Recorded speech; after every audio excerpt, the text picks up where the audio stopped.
Okay, we're recording. Okay, we are we're about to begin the closed session of the September 11th, 2014 meeting of the Board of Directors of the Kensington Police Protection and Community Services District. I'll take roll call. Ms. Toombs? Present. Ms. Lipscomb? Here. Ms. Gillette? Here. I'm here, Len Welsh, the Board President, and Richard Lloyd is not here. I anticipate that he'll be here later, hopefully. At this time, before we go into closed session, I'll ask if anybody from the public would like to make a comment at this time. Can't hear you. Would you like to make a comment, Sandy, at this time? This is the time for public comments for items that are not on our agenda. They're on the closed agenda only, closed session agenda. Or you might want to wait until everybody gets here at 7:30. Yeah, you can comment again when we open the public meeting. It's really simple. I put out flyers because we've been invited to join the El Cerrito citywide garage sale on October 10th. Would you like to make that comment at the beginning of the public meeting so more people can hear? Okay. Okay. Otherwise, only we'll have stuff. Now, you're having a closed meeting, so I go in that room or you go in that room? We go in that room. You We go. go to the room. The You're light free. is bad. Okay. We'd Well, love to have you there with us. okay, we'll go into closed session at this time.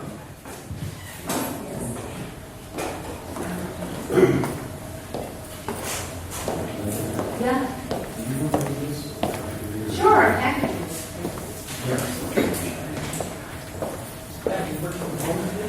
I'm getting my ass beat up at work. So I came home, had a picture.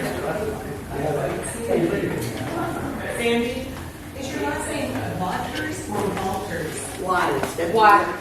80. Like bridge over. Probably. Chief, you want me to pause this or just let it No, go? pause it. Nothing's going on. Everybody's fine. To take roll call this time. Director Toombs, Here. Director Gillette, Here.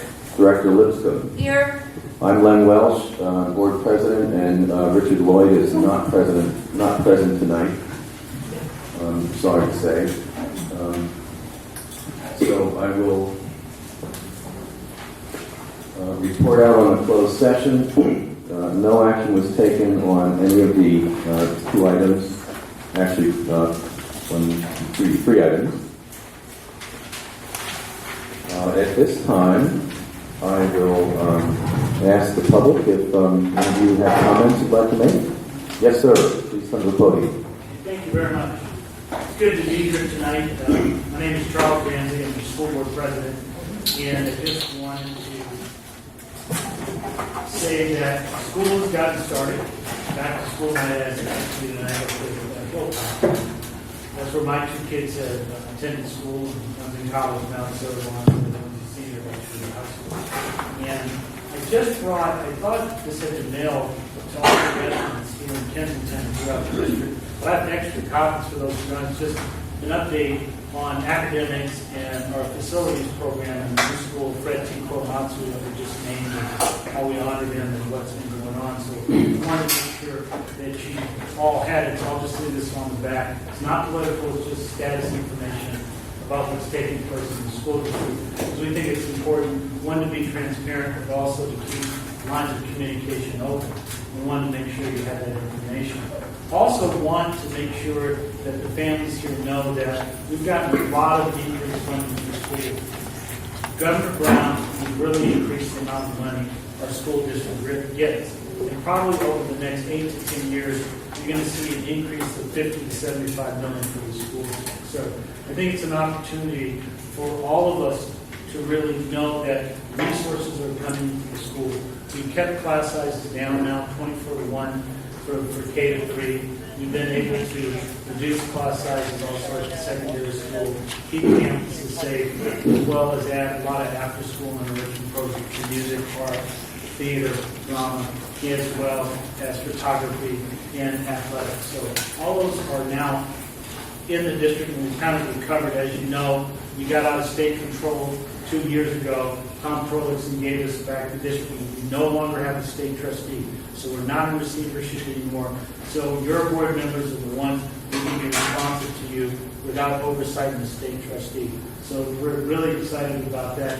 And this election will be probably the first time where all board members, potentially, except maybe Madeline, will have an opportunity to have served without a state trustee. And I think that's just good for us, for the future. So I just wanted to say that. I also heard about the contract, so I'll make sure that I look into it with the superintendent and see where it is and try to get it back so that it can be ratified.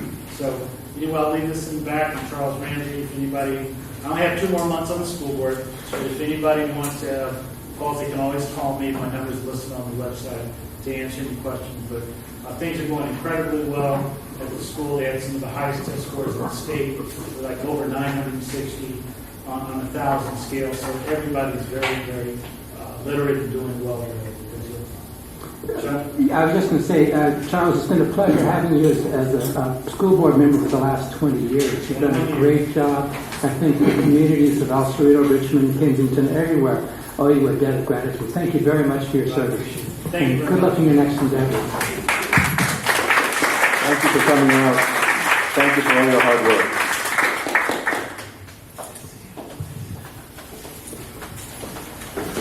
I'll leave this in the back for anybody who wants to pick up a copy. Thank you, President Walsh and Directors. My name is Aaron Goff. Can I speak this way? Speak into the microphone and Okay, speak to the audience if you can. My name is Aaron Goffler, and my company is PagePoint, and it started in Kensington back in 2001. And I've been involved with the Kensington Fire, KCC, and the KPPCSD websites for many years. Here tonight to talk very briefly about the new KPPCSD website, which will be launched this month. And there are some color copies in the back you can pick up that show you an example of what the homepage looks like. And I will go very briefly over the key features of the website, and I'll field any questions at the pleasure of the board president as well, or not.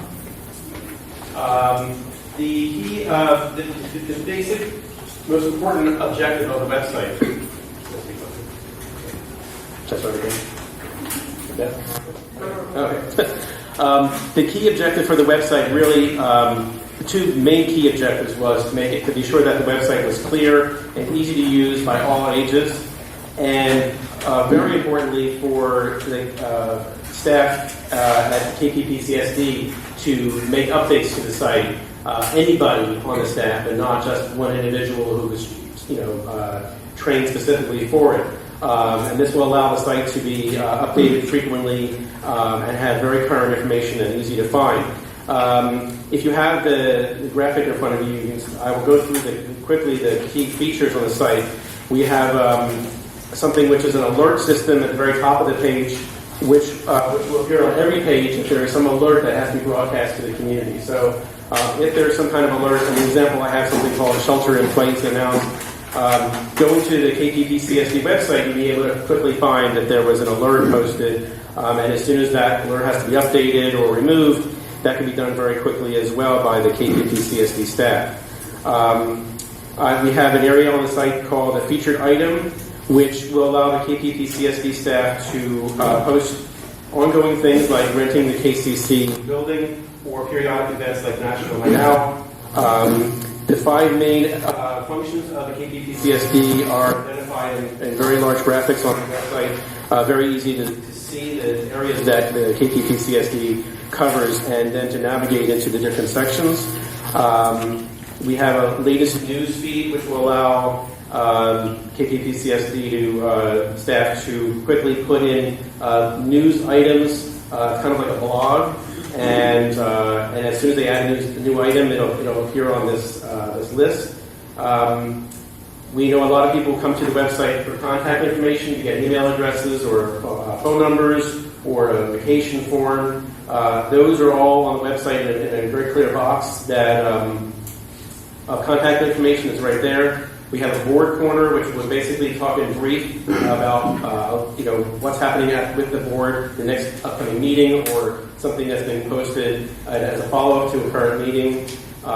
We have a popular items box at the bottom, which will have links to pages that are popular. So as we look at the traffic to the website, when we find certain pages that are very popular, we'll start putting them in that box so that it's much easier to find some of them without having to navigate through the site. And like it is now, the site will be a repository of reports, meeting recordings, agenda packets, and other documents spanning several years. And we've also are streamlining the process for renting the facilities here. We're going to have an availability calendar so people don't have to call over to the KPPCSD office and ask about the availability of rental. They can look at the calendar, and then there'll be a form right there for them to make a request. So that'll hopefully reduce, I'm expecting it to significantly reduce phone calls regarding the availability and reservations. And like I mentioned, the site will be available this month shortly, and is there any questions from the board? I don't have any. I just want to emphasize that I personally have been very frustrated by the existing website. You go to links that are dead. You want to get a board agenda, and you have several choices to find the agendas. Some of them work, some of them don't. So we're going to be getting rid of all the dead links. And as Aaron was mentioning, we are planning on keeping that website updated and current, and making sure that people can get the information they need as easily as is possible, given that we're in the 21st century now and the second decade of the 21st century. So Aaron's been very helpful, as has been Lynn Walter, who really did the lion's share of the work with Aaron in getting this website changed. So thank you very much. Thank you.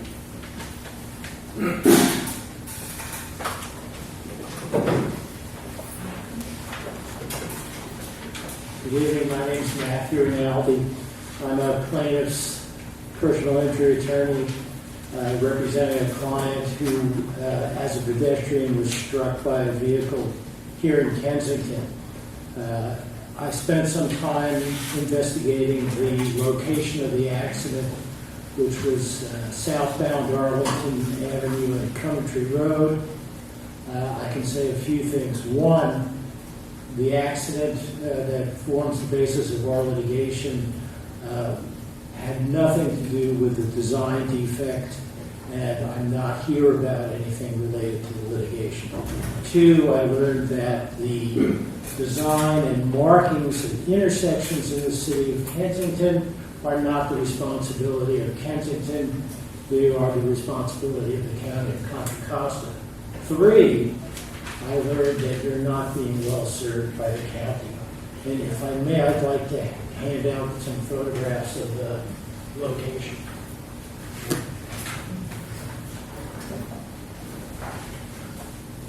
Thank you. I apologize, I didn't know how many to make, so Make sure you have a couple for the staff over there. if you're staff or on board, you get color. If you're in the audience and interested, these are black and white. What I did learn from 3 days of observation of this particular intersection is that it is literally impossible for most vehicles to safely turn right from southbound Arlington onto Coventry. And you will see photograph after photograph of cars crossing the double yellow line because that turn is so tight and the vehicles are coming so fast that they cannot make a proper adjustment. The second problem is there is no clear crosswalk for pedestrians, particularly because if you look at pictures on the left side of the photographs, which would be northwest of the intersection, there's a parking lot. On the southwest, there is a bus stop. So people are walking from that parking lot to the bus stop with no clear indication of where they can walk. And the County of Contra Costa has not provided you with any kind of pedestrian crosswalk whatsoever. So as you can see from these photographs, your citizens, pedestrians, are constantly at risk crossing that road, and the vehicles that could be striking these individuals cannot, for the most part, safely make that turn. all I wanted to do that to you. The next step is up to you. Any questions? Just for clarification, I don't know if the next step is up to us, right? Because it's the county next step. Right. I would merely encourage you to ask them to investigate this intersection for you. Whether that will have any effect, I do not know, but I know you are more powerful than I am in that context. Okay. Thank you. Thank you very much. Anybody else?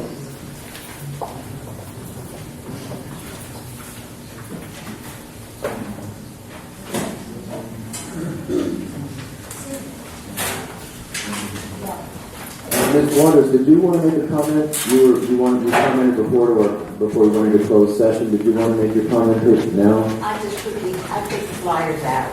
Okay, she has some flyers that she wanted folks to see. Okay.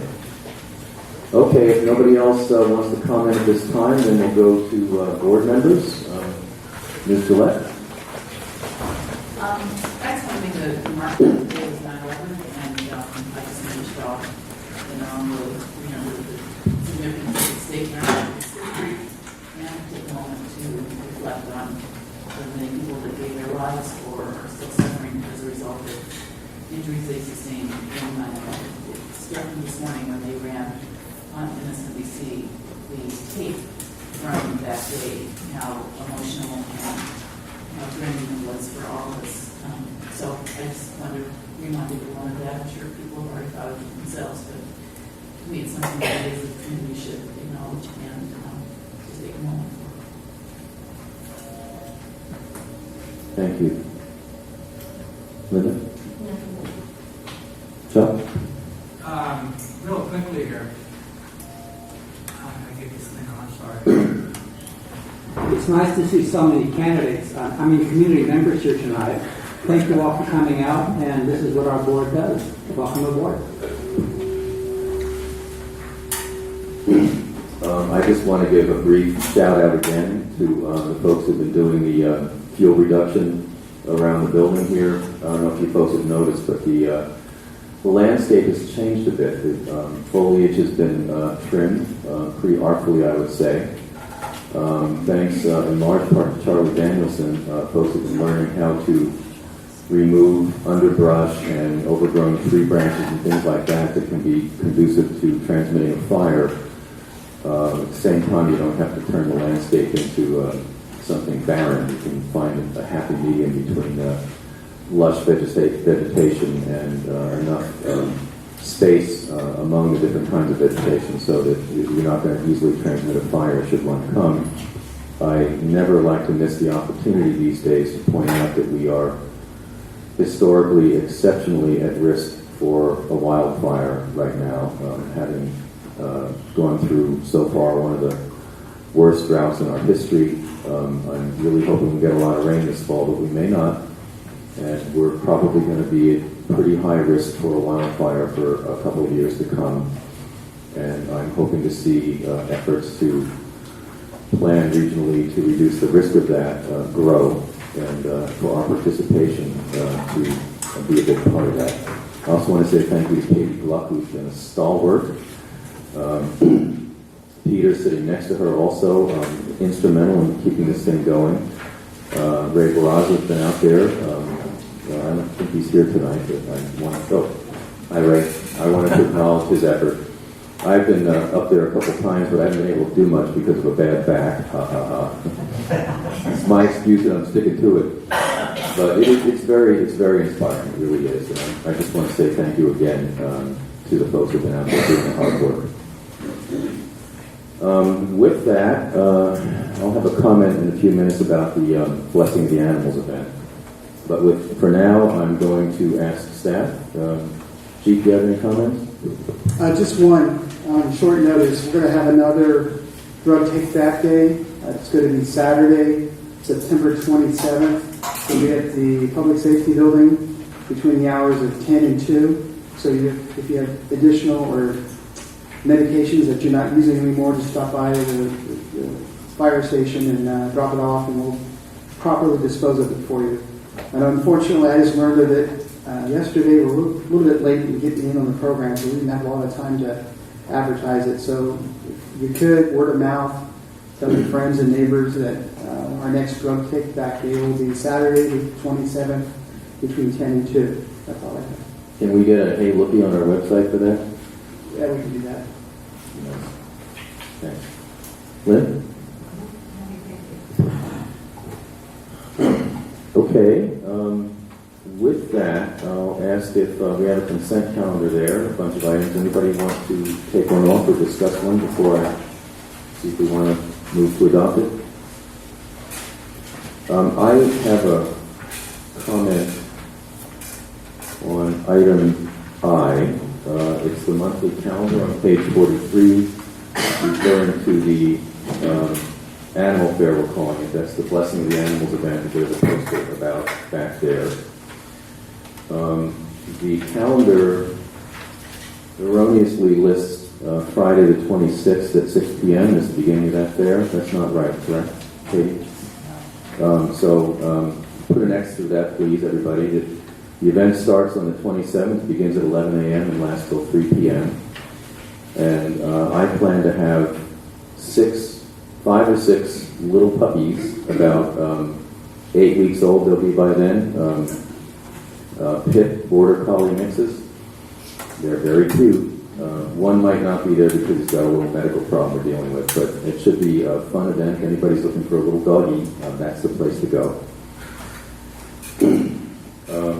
That's all I have. So do I have a motion to adopt the consent calendar? I'll move to adopt the consent calendar. Hold on. Did you have a comment about those items? I'm asking that you pull item C. It was not electronically available today, but I thought it gives you an opportunity to talk about what the Finance Committee intends to do, so people are aware of it. And you're smiling because it has to do with finances, and you know I'm standing up here talking about it. That's what you do. Well, wait a minute. Stick around. Okay. So we did have a Finance Committee meeting. I'm glad you brought it up. We are trying to rekindle that process and make it a bit more meaningful and inject a little bit of discipline into it. So help me with this, Carl. We don't have much to report out tonight on the first meeting we had, but we agreed next time around that we will have a more disciplined process of having the committee itself comment on budgetary issues and make recommendations on budgetary issues that will be then discussed at the subsequent board meeting. Did I get that right? Yes. We agreed to meet quarterly, and we agreed that someone from the Finance Committee will report to the board quarterly after we have our meeting. Very good. And actually, I want to mention there's another item on the consent calendar, item K, the general manager's report on page 46. Before we go to that, Oh, sure. one question for clarification. I think it'd be helpful to clarify how you get on the finance committee if you're not a board. Patricia, will you speak up? I'm sorry, how you get on the finance committee? How is it that you You keep begging. You beg, okay. I'm sorry, I didn't hear you. What? How do you get on finance? I know, what did he say? I just asked Tony when he became president, I would like to serve on the Finance Committee, and he put me in the finance. Okay, well, I made the appointments at the beginning of my presidency this year, but if anybody would like to volunteer, just say so. And It you're on seems it. like something we can put on the website that if people want to serve on the finance committee. I mean, we have a lot of qualified people in the community that have financial backgrounds that might have interesting viewpoints to bring to bear on our financial situation. More interesting than mine. No, Carl, Not possible. you cause us to think. Yeah, actually, we are going to try to do more justice to all of the committees on that website and try to make it a little bit more accessible for everybody. We're always interested in volunteers. Since you actually pulled item C, The chief and I did have a little bit of discussion about a few items on it. If you don't mind, I would like to pull it down. He can answer some of the questions I posed to him. It's actually on item C. It's the Okay, could I just wanted to close the loop on Carl's comment. Well, we can wait. Go ahead. Let's talk about item C. Okay, Chief, why don't you go ahead? Well, yeah, I received an email from you, and you were asking several questions about the profit and loss report. that's in the agenda every month.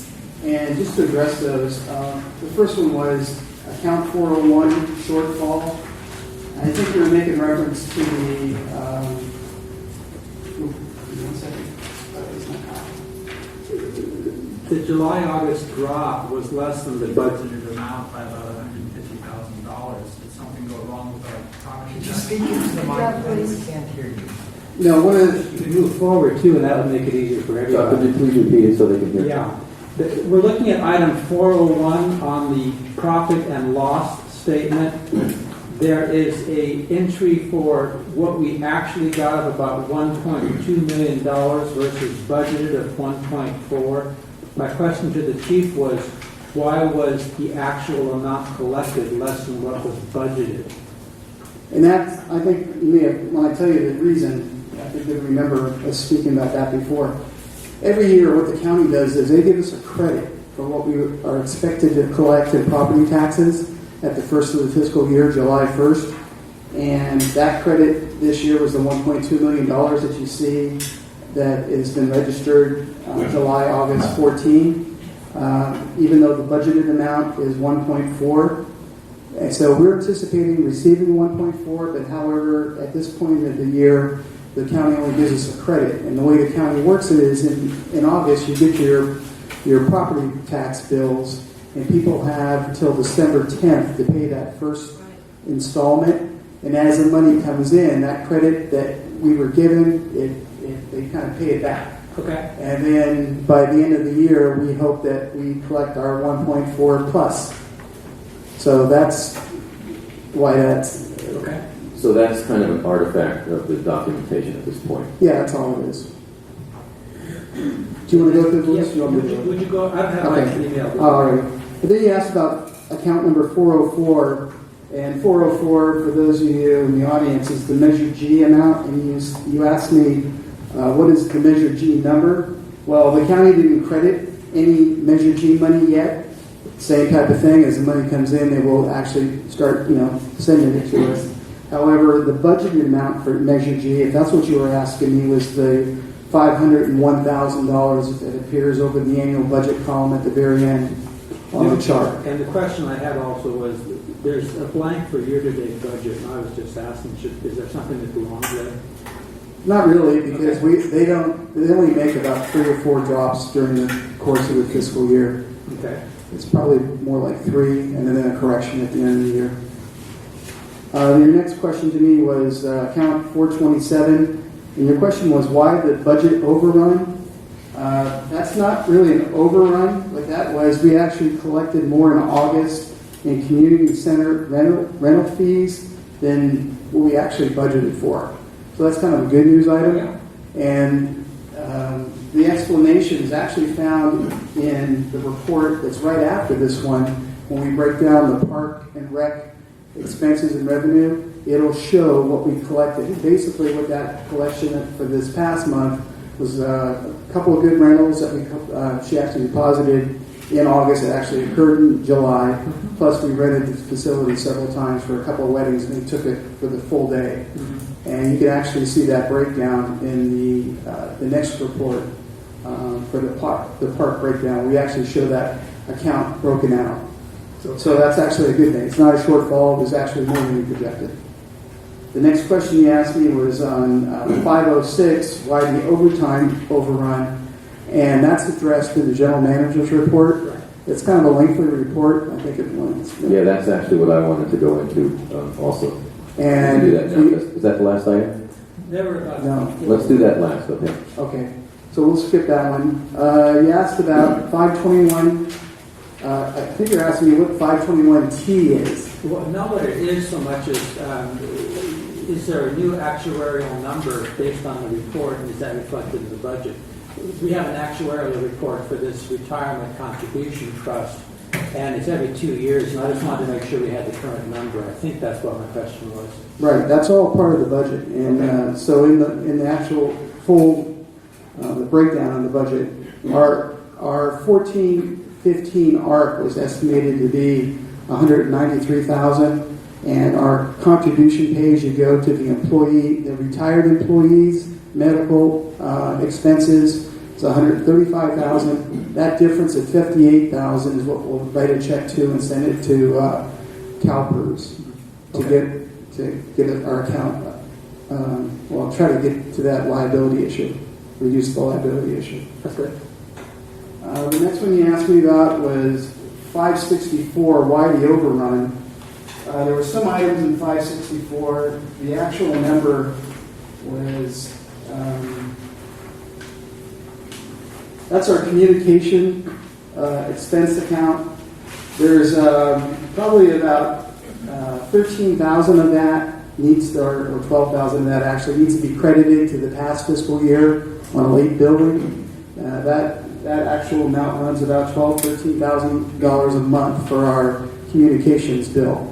So we need to make a correction. Debbie's still making corrections in the billings, and that's the only reason that's really overrun. You're seeing 2 months you're actually seeing 3 months, I think, we're paid on the back bill. Richmond PD is kind of behind in the billings. So although it was budgeted $13,000 for the month and we paid $36,000, it's just adjustments that have to be cleaned up at the end of the year. The next question to me was 574, why the overrun? 574 is our account that we pay for reserve officers. The unfortunate thing that we always find when people look at this profit and loss performance report is we show the expenses in the first column, what we actually expense for the month. Then Debbie breaks it down, what we had budgeted for that month. And then we have the year-to-date, what was expense, year-to-date budget, then the annual budget at the end. Well, certain items, and this would be one of them, if you expense them, and what this expense basically was for August is we had a new reserve officer. I think you remember at our last meeting we swore him in. Well, we had to furnish equipment and stuff. So that was basically some equipment we furnished for him. And because we're only, I think I budgeted for maybe 3 reserve officers who actually come on board this year. Because of the expense of $800 occurred in August buying all those uniforms, it's just a little bit over the monthly breakdown of the $300 a month. Did I explain that one? I think so. Okay. The one, we have 2 more. 594, why the overrun? 594 is our community policing account. And this is the one that we kind of, every year, this is why I get so upset when we do the budget. What we had tonight was Aaron Gobler's presentation for the redesign of our website. However, the redesign of the website and that expense occurred and was approved by the board after the budget was passed. So we're going to have an overrun at the end of the year of about $7,500 because that's Aaron's contract.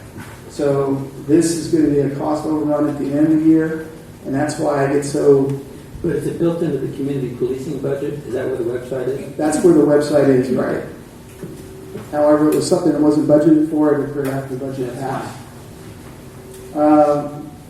You asked me about 672, why the shortfall. 672 is our maintenance, operations and maintenance account for the park itself.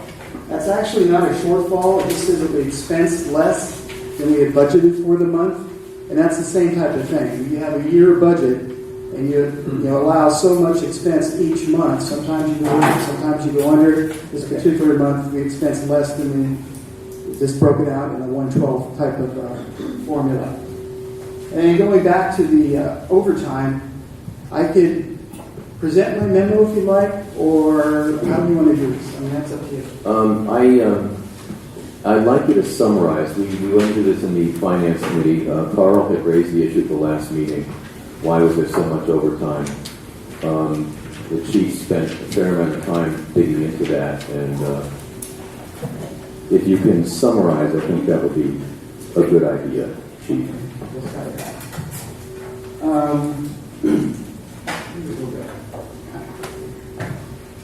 Anyway, what happened last month at last month's meeting? In my general manager's report, I actually commented on our overtime expense for the month of July. For those of you who don't know, July is our first month for a new fiscal year, and we had actually expensed $9,700 in overtime for that particular month. And there were 2 public record action requests, one from Carl, one from another citizen, regarding how did that happen? And so basically what I did in my general manager's report was explain exactly what went on. First, just so everyone knows, that last year our overtime budget was budgeted for $40,000, and for this fiscal year we increased it to $45,000. However, like I said in my monthly report last month, we've already expensed 97 of that 45, so we had expensed 22% of that overtime budget. So there was reason for concern. However, one of the things that people don't realize is when you run a police department, unfortunately we do have major incidences. And when those occur, we have to dedicate the staff that we have and bring in other staff to make sure that everything's covered. So basically, the major issue there was we did have a major incident in July, and there was a lot of overtime associated with it. And what this memo actually did was broke everything out. Actually the breakdown, and what the memo also explained, that even though that this $9,700 in overtime was expensed in July, it's actually we're 2 weeks behind when we pay our overtime. What I mean is that July overtime bill was actually for the period covering the last 2 weeks in June and the first 2 weeks in July. So we're like 2 weeks in arrears. Having said that, though, I did an actual breakdown of the overtime cost, and because one of the things Carl had asked for was, what officers received overtime, how much did each officer, put in for that particular event, and what was it for. So I actually have the breakdown of each date, the hours put in for overtime, the officer that actually put in for the overtime, and their reason for doing that. I did that for both the last 2 weeks in June and the first 2 weeks in July. However, the quick version is for the June overtime was actually of the, what did I finally figure out? The total overtime for the period that we paid was, I'll have to read that addition. Anyway, there was 46 and a half hours of overtime submitted for the June pay period, and there was 102 hours of overtime submitted for the July period. And the June overtime basically covered in some of that 46 hours. In fact, half of it occurred. We had to pay overtime for 26 hours when officers called in sick after other officers were already given the day off. One of the challenges we face as being such a small department running a 24/7 operation is we try to staff a minimum of 2 officers on every shift. However, we also have to give people time off, vacation, comp time, and on occasion they call in sick. What had happened in this particular case, we had officers out on vacation, other officers called in sick, we needed to cover the street, we had to bring people in. So that was half of the 46 hours that particular month. As far as the July total of the 102 hours of overtime submitted, when I did the breakdown, it actually came out to, remember that major investigation I had mentioned? Of the 102 hours, there was actually 77 hours were actually dedicated as a result of that major investigation during the month of July. So that took up a good 3/4 of that overtime for that particular period. And one of the things I stressed with the Finance Committee was you can't foresee or even budget for major cases. And in Kensington, we've been fairly fortunate. We've had a couple of homicide investigations that we had to do. This one was a major investigation that there was just no way to foresee it, and you just have to respond to it the best way you can. Can I just stop you there for a second? I think that does beg the question, though. We can't predict in any particular year whether we're going to have an extraordinary event. This is very unusual, But I think if we look over time, how often do these things occur? I think the lesson we may take from this is that perhaps we need to have a little bit more there. So that we don't get caught in a situation where we have to respond and we dig ourselves into a hole because we have enough of a short-term nest egg there. So I think that's an issue maybe the Finance Committee will want to take up. Are we reserving enough in our budget for these extraordinary events that don't happen often, but when they do happen, because we're a small community and we have to respond, they can turn into quite an expense. I'm sorry, go ahead. But one of the things my memo or my report did identify is the fact that, I was concerned about the overtime too. So I went and did an audit, my own audit of the overtime, which was part of this report, and it's all broken down in my report. However, I did identify during my audit, there was 12 hours of overtime that was generated to cover a shift that probably could have been avoided. And what had happened in this particular case was an officer put in for a vacation. What I thought was 1 day, it was actually put in for 2 days. It was my error. I didn't read his request slip properly. So I gave him the 1 day off, which was a Saturday. He had actually wanted Sunday off also. But what happened is that one of his team members, a couple of weeks later, had requested that Sunday off. I looked at my calendar, and Sunday was available to be off because I made that error. So I gave him the Sunday off. Well, they didn't notify me of my error till Friday, the day before the Saturday. And they mentioned, oh, by the way, Chief, we don't have coverage for the weekend, or actually for that Sunday. So I'd already granted the time off. I'd already given the vacation time. They've already had plans. So I kind of bit the bullet, and we actually brought someone in to work that shift on overtime. So that was more of my bad, and that occurred in there. I can guarantee you it doesn't happen a lot, but it was one of the reasons we had so much overtime for that particular period. The second thing I identified was another 3 hours of overtime that had occurred, and after I reviewed the officer's reason for taking that overtime, we had a little conversation. It was unnecessary. He could have done that during his normal scheduled duty time. It's not that he didn't actually work. However, I thought he could plan his day a little bit better and not at the expense of that overtime. So he was spoken to about that. But these are really, there's the exception. It's also like a major investigation. But that report's available. It's online. And it's been provided, and I can provide individual copies to anybody who would like to see it. So that's the brief version. We'll have to work on the brevity thing. Okay, are we ready then for a motion to adopt the consent calendar? Anybody want to move to adopt it? I'll move that we adopt the consent calendar. I'll second that. All in favor? Aye. Any opposed? Okay, the motion passes. So now we come to the best item on the agenda for tonight. And that is, we would like to present a district proclamation to Gretchen and Walter Gilfillan. I guess Walter isn't here tonight. Sorry. I didn't know. That's the Walter dog, I'm sorry about that. It would be nice to have him here. Yeah, it would have been. Next time. Okay, next time. This is a proclamation. I'd like to read this aloud. Very dear person, dear couple. All right. Whereas Mr. and Mrs. Walter Gilfillan, get up here, Gretchen.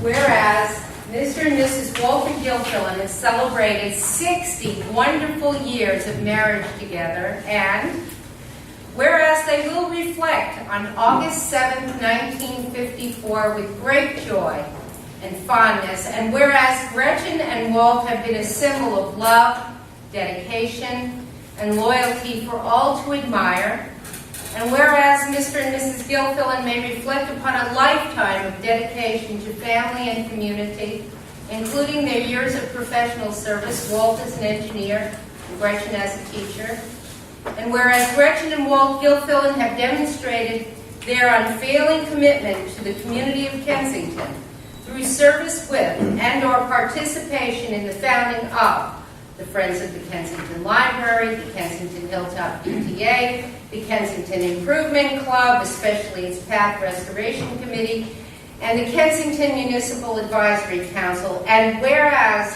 they and we look forward to many more years together. Now, therefore, be it resolved that along with their friends, family, and residents of the Kensington Police Protection and Community Services District, the directors of the District Board wish Mr. and Mrs. Gilfillan a happy 60th anniversary. We recognize the tremendous impact they have had on their family and in the lives of all those people whom they have touched. They are pillars of our community.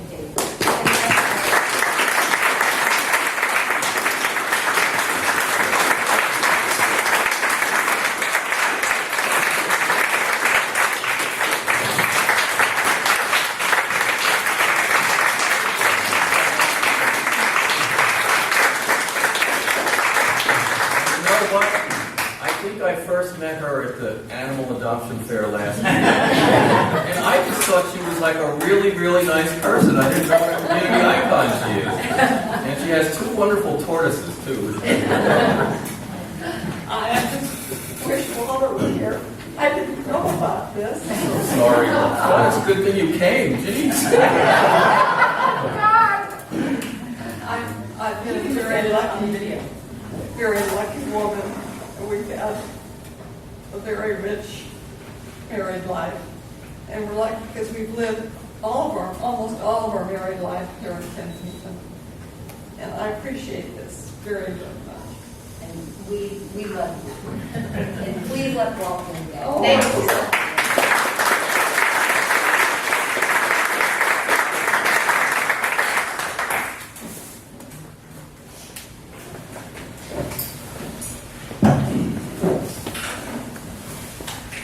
Okay, on to the boring stuff. So we're up to item 2 now.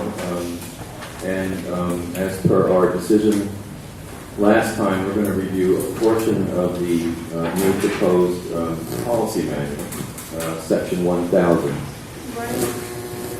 And I guess what we're doing is it's out there and we're opening it up to comment. Do we need any kind of pre-comment summary?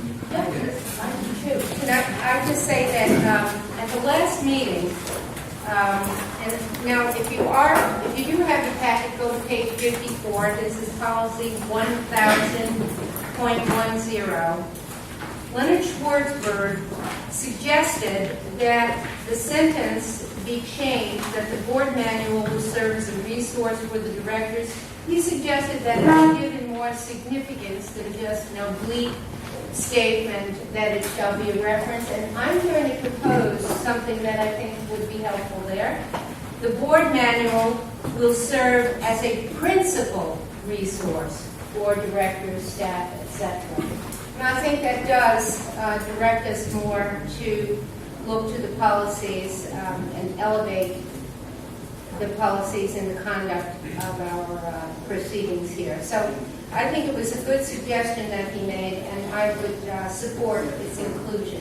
I like that approach. I was a little bit nervous about the, as if there's no other resource out there that we want to refer to, and I think to say that it's a principal resource is a good harmonization of what Dr. Schwartzberg suggested and what we need to do with this. So I think that's great. As a lawyer on the board, one of the lawyers on the board, I would say I prefer to be a resource, but I don't object. I'd say a principal resource. Still, hey, we're still Just a resource, not any other adjective. All right, okay. Only because I don't think we want this to be a binding obligation. I think it's guidance. It's hard to have anything that is inclusive and that you want to have mandated everything, especially given the detail. Yeah. That's my only concern. So that we avoid any issues right off the bat. I would hear me not be enforced. Chuck, did you want to comment on that issue at all? I'm trying to find where you are. What Okay, section? page 54 of the packet tonight. What section? 1000.10, first paragraph. 1000.10. Okay. The third to last line, serve as a resource for directors, staff, and members of the public. And the question is whether Dr. Schwartzberg suggested the resource as opposed to a resource, and Linda was attempting to compromise there with a principal Going resource. between a principal And I actually stand with Pat on that it's a resource, it's not the only resource. The lawyers shoot us down again. Don't worry. Well, I think I'm actually trying to be constructive and helpful to the community. As someone who deals with these kinds of policy manuals all the time, our advice consistently to our clients is that you not make these contractual obligations, but rather they be guidance for the people who are charged with the responsibility of enforcing the various mandates of the community. So that's why I'm not trying to play the lawyer. I'm just saying. Well, actually, I'd you know, rather this not get was into an issue in the litigation to some extent.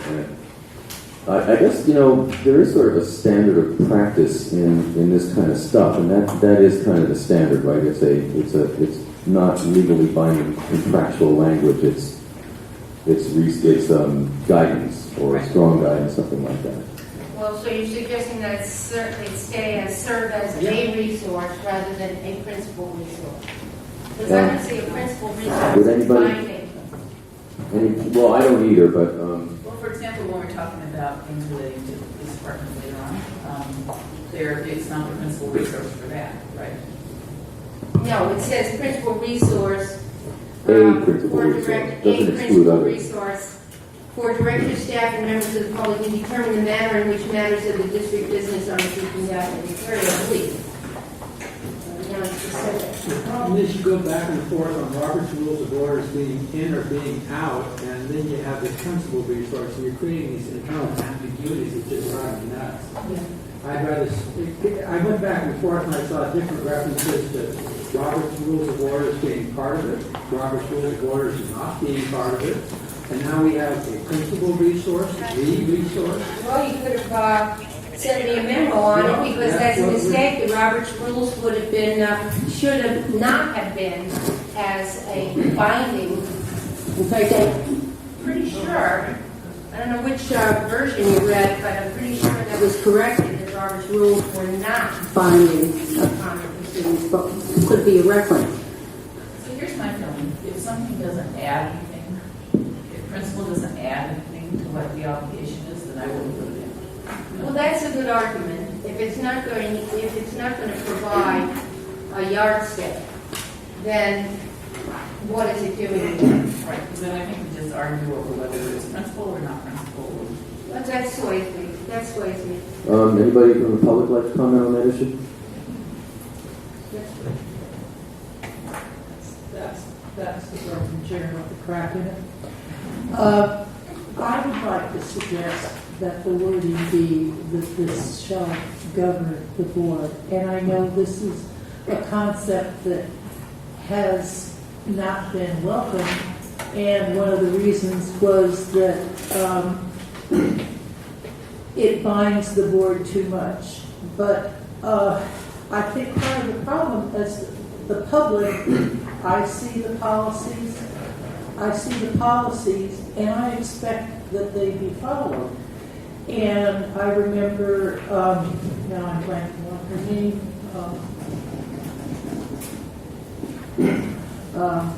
who was on the policy committee who died last year? Joe Gallegos. What is the point of working on the policy if you're not going to follow them? The argument was it would tie you down too much. However, if there's a reason that the policy manual should not be followed, you can have a weasel clause in there, because in fact you already have a weasel clause about emergencies and avoiding the 72-hour notice. You can have a weasel clause with a fairly high percentage of vote that, okay, for this reason we are suspending our procedures.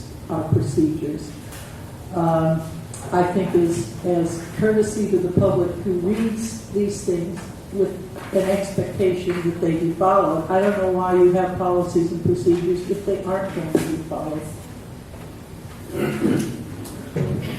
We actually have to answer to something well beyond our policies and procedures, and that's the state law. So I think that's always your fallback. If there's some violation of state law, regardless of what the policies and procedures manual is, you have recourse to state law and the courts, frankly. And it's a question of the courts to interpret whether we follow our mandates under state law or the policies, or what binding nature the policies are. Gloria Morrison. Yes, I'd like to second what Mary said. What is the point of policies and procedures manual if it is not to be followed or to be followed when you feel like it? This has to be a primary source as well as the law, and maybe a sentence about the law would help. I don't, maybe not. But I don't see any point to having this if sometimes you'll follow it and sometimes you won't. I'd like to speak to Gloria's comment. You have, for instance, you were a longtime member of the Improvement Club. We have a constitution, we have bylaws, we hold meetings. we have policies, we have standing rules. Quite apart from that, there are laws. We follow as much as we can, given the circumstances that arise, the guiding spirit of the policies of those documents. But the laws are separate from that, and the laws are mandates. They're not to be avoided. They're not to be used as weasel words or anything else. Policies are for guidance and, in the main, to be honored. But they are not laws. And what we're trying to do here is create a group of policies that are an expression of intention, not so much an expression of every single time this is what we're going to do. And nor can they be written that way. That life just doesn't unfold that way. And I mean, that's all I wanted to address. I don't think any of this is asking any of you or any of us to act contrary to the laws of the state. I mean, there's a lot of phrasing in there that, subject to all these California codes. So asking that you be governed by the laws, that you be governed by what we've got in the policies and procedures, I just think that's a community, a citizen's expectation. We've got those, and that we expect that they should be followed. Go ahead. I think the points that we expect them to be followed. What we're trying to do is provide for people to be nimble on the board, for the board to act and react, and not be bound by A, B, C, D every time they want to do something. So right, if I can just finish. So the best practice for these kinds of manuals is to have them be guidelines, not strict, covering everything that has to be done in a particular situation in a particular way. And I was trying to find an example in here of something that would stick out, but unfortunately we don't have the whole policy manual. When you look at the whole policy manual, it is so detailed, and it's so, there are so many things in there that are covered. And I know that you guys struggled a long time with that, how much should be covered and how much should not. That to say that every single time we act, we have to go to the policy manual and make sure it's exactly in compliance with that. Not that we wouldn't do it, but to be held accountable to that in a sort of contract way, to me would be a waste of time and would get us involved unnecessarily in bickering over things that we don't have to bicker over. We're pretty transparent in the way that we do our business here. I guess there can be disagreement about that. We try to be transparent in the way we do things Well, you here. remember the writ of mandate that came up where the Court of Appeals said we didn't do anything wrong. Okay. Some of us disagree with that, so maybe we don't want to discuss that right here and now. But I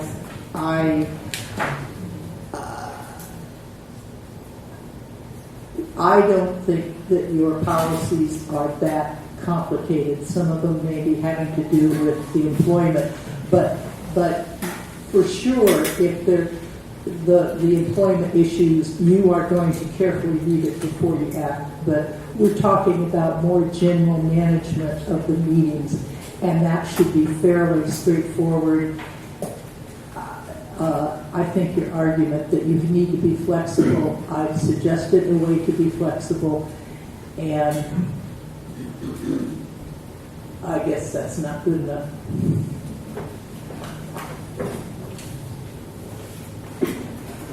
I'm John Stein. I am a citizen of the community, and I was in all of the policy and procedure manual meetings over multiple years. I would highly recommend that you keep this thing as reasonably flexible as possible, as is the state of the art. And quite candidly, it's because of the elephant in the room that nobody wants to talk about, which is this town has a track record to sue every time somebody disagrees with somebody else. So to ask the board to do something so that anybody over anything can file a lawsuit is crazy. And I would highly encourage the board to not do anything with that policy and procedure manual that would knowingly allow you to have anybody file a frivolous lawsuit. And that is the elephant in the room. Sorry to have to just put it out there, but deal with it.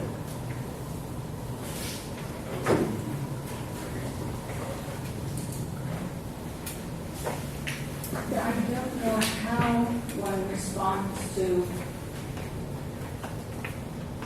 who and when are the policies changed and when are they followed. And if there isn't more specific language there that is binding on the board to follow these policies, it then becomes subject to whomever might be leading the meeting at the time to decide what to follow and what not to follow.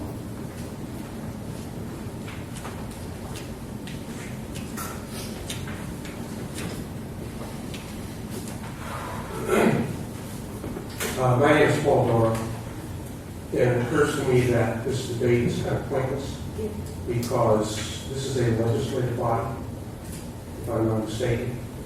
As a legislative body, you can't tie the hands of some future board of directors who may wish to change or even repeal these policies. And for that matter, you can't tie your own hands because you can change or repeal these policies at any time by a vote of the directors.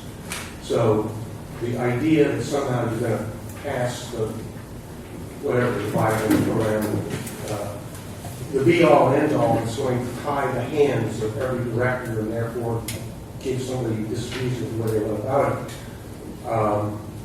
Something to talk about and argue about just doesn't make sense. You have the ability to set your own rules within the bounds of state law and to change those rules whenever you think it's the right thing to do. So I would second what John Stein said. Keep it flexible. There's certainly this good intention behind the policy manual. There's clarity, there's transparency, guidance for everybody to know what the expectations ought to be. But to think that you're going to tie your hands is just, it can't happen.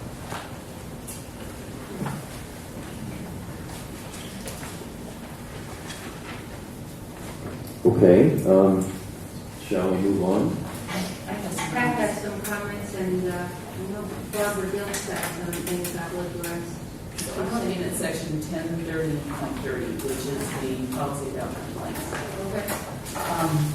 30, I'm on page 61 or page 8 of the policy manual. Okay. So here's my concern. We address non-policy, non-police complaints, including complaints against the director. And we say that will first be discussed with the general manager, first be discussed with the general manager and chief of police, with the object of resolving the matter informally. So this raises an issue which I'm not quite sure how we address in that context, but it comes up throughout this particular policy of how you make complaints, and that is that if the person investigating the complaint is at a reporting level that is lower than the person who's been accused. So, for example, if I were accused of doing something improper and Chief Harmon was asked to investigate this, that would be problematic because he actually reports to me, right? I get to evaluate his performance, I get to set his contract, etc. So, in best practices again, anytime you have an investigation going on, the person doing the investigating has to be objective and has to not be threatened with potential of retaliation or adverse employment action because of that. So what I'm concerned about is in this whole section, we need to think about the hierarchy of who's investigating whom, and in my opinion, make sure that we don't have someone who's at a lower level charged with the responsibility for investigating a complaint against his or her superior, because I think it just poses some issues. There also does not appear to be, and I really apologize because I know how hard you guys work on this. I was on the committee for about 2 seconds and then off because you guys are much more detail oriented than I. when I read this, one of the things that doesn't seem to be addressed is what happens if there's a complaint against the general manager, who will be responsible for investigating that. And where there are complaints against the directors, it seems to me that should be treated differently from other types of complaints, because the directors are in fact in the position to affect everyone who could possibly do this. So if there were complaints against the director, it might be necessary to have an outside person, objective, maybe it's a member of the community, maybe it's a member of the higher, be responsible for doing that. So it's sort of a general comment on it. And I just thought I'd put it out there for discussion. I may be the only one who has this issue.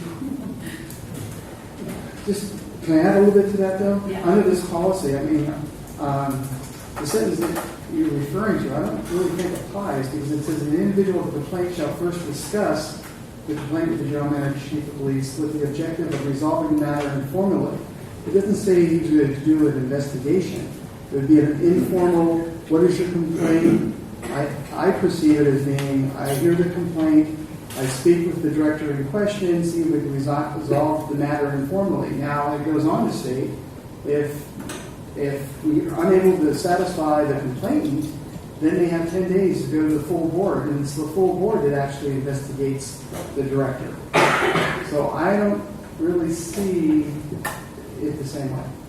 So I read this being, if the general manager doesn't satisfy the individual making the complaint, that the disposition may be filed in writing with the chief of police. At the option of the chief of police, conferences may be conducted with testimony or written documentation. To me, that's conducting an investigation. You mean paragraph 2? Paragraph 2, right. So, and the other thing is, and we're really talking in hypothetical. I don't think we've ever had a complaint against a director, but would a citizen feel comfortable coming to you knowing that you're going to go to me and say, oh, Susie thinks that you behaved inappropriately and did something terrible that was not in accordance with your responsibility as a board member? It's just building in some objectivity to the process. And then I don't think complaints against the general manager are addressed here. Maybe I missed it, but I didn't see that.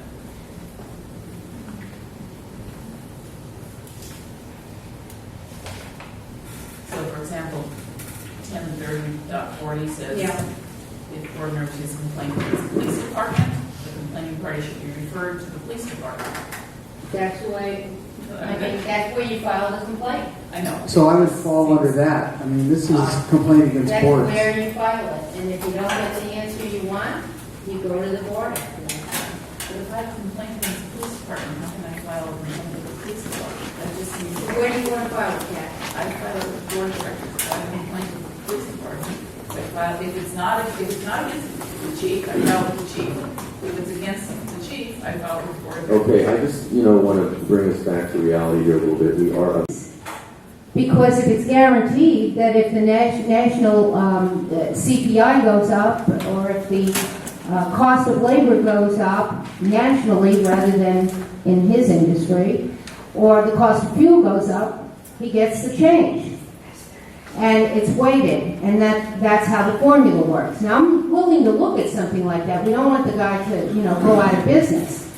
But it would take, for me, a lot more negotiation on the money. I had hoped that he would come back with a really, really good offer to us and a really good reason why we shouldn't go out to RFP. Because, folks, the RFP is going to be expensive. And our survey says that everybody likes Bayview. They like getting their garbage picked up by these guys. They're used to it. It's going on for 70 years, and they're happy with it. The survey overwhelmingly says that. But whether it's the best deal, what's being put on the table here, I have a lot of questions. So those are my observations after reading it. May I ask a question before we go any further? Yeah. I would really like clarification on what the amount of the RFP is. I thought we voted to approve the contract not to exceed $79,000. Then I hear 100. Right. Then I hear 150. And then from a citizen, I heard 400,000. So what is it? I mean, we have a record of what we approved. My recollections, we approved $79,000. Is it more than that now? Is that where these other figures are coming from? We don't quite know. That's the HF&H not to exceed fee. That doesn't include legal review.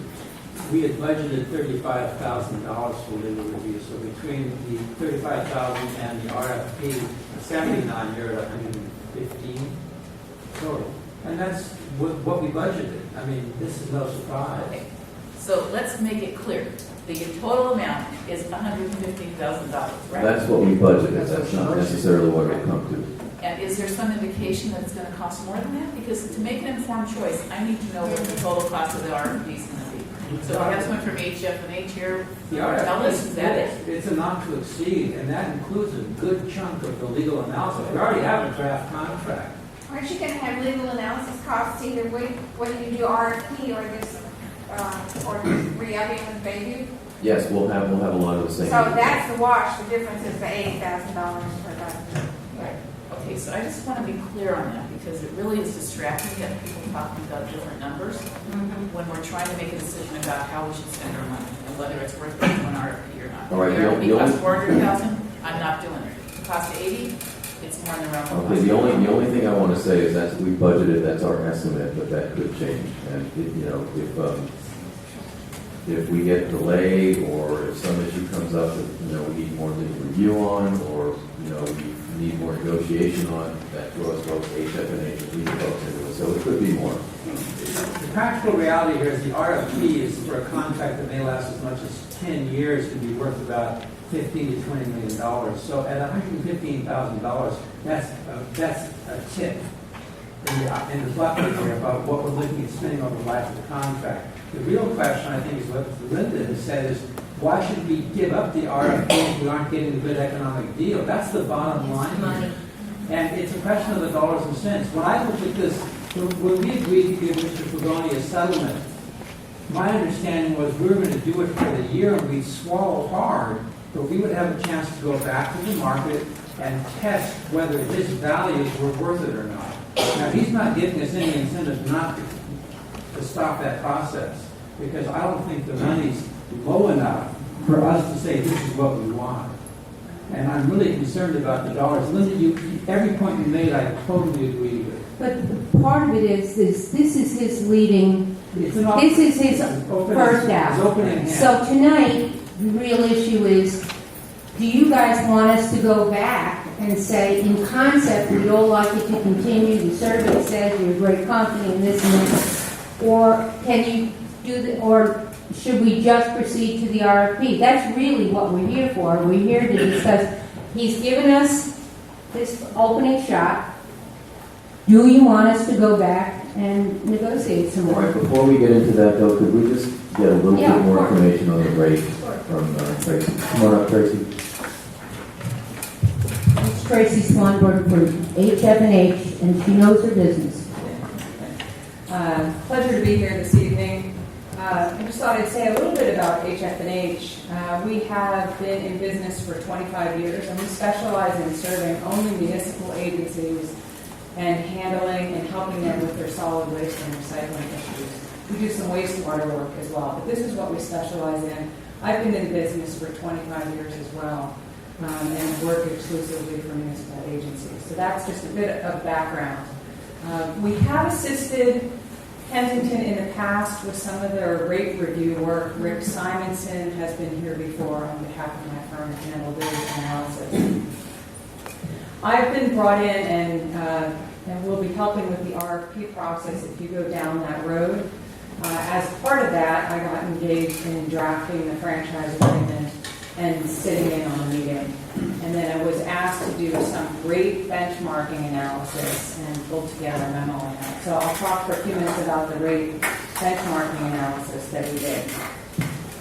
First of all, I think many people like to believe they can compare the rate in one city directly to the rate in the city next to it. Unfortunately, it's not that easy. Every agency is really unique, and the companies that serve them spend a lot of time developing the cost estimates and the cost related to those unique conditions. The unique conditions are things like the hilly terrain, the narrow streets that you have in your community, the amount of on-street parking, the types of programs and services, things like your unlimited recycling and your unlimited green roads.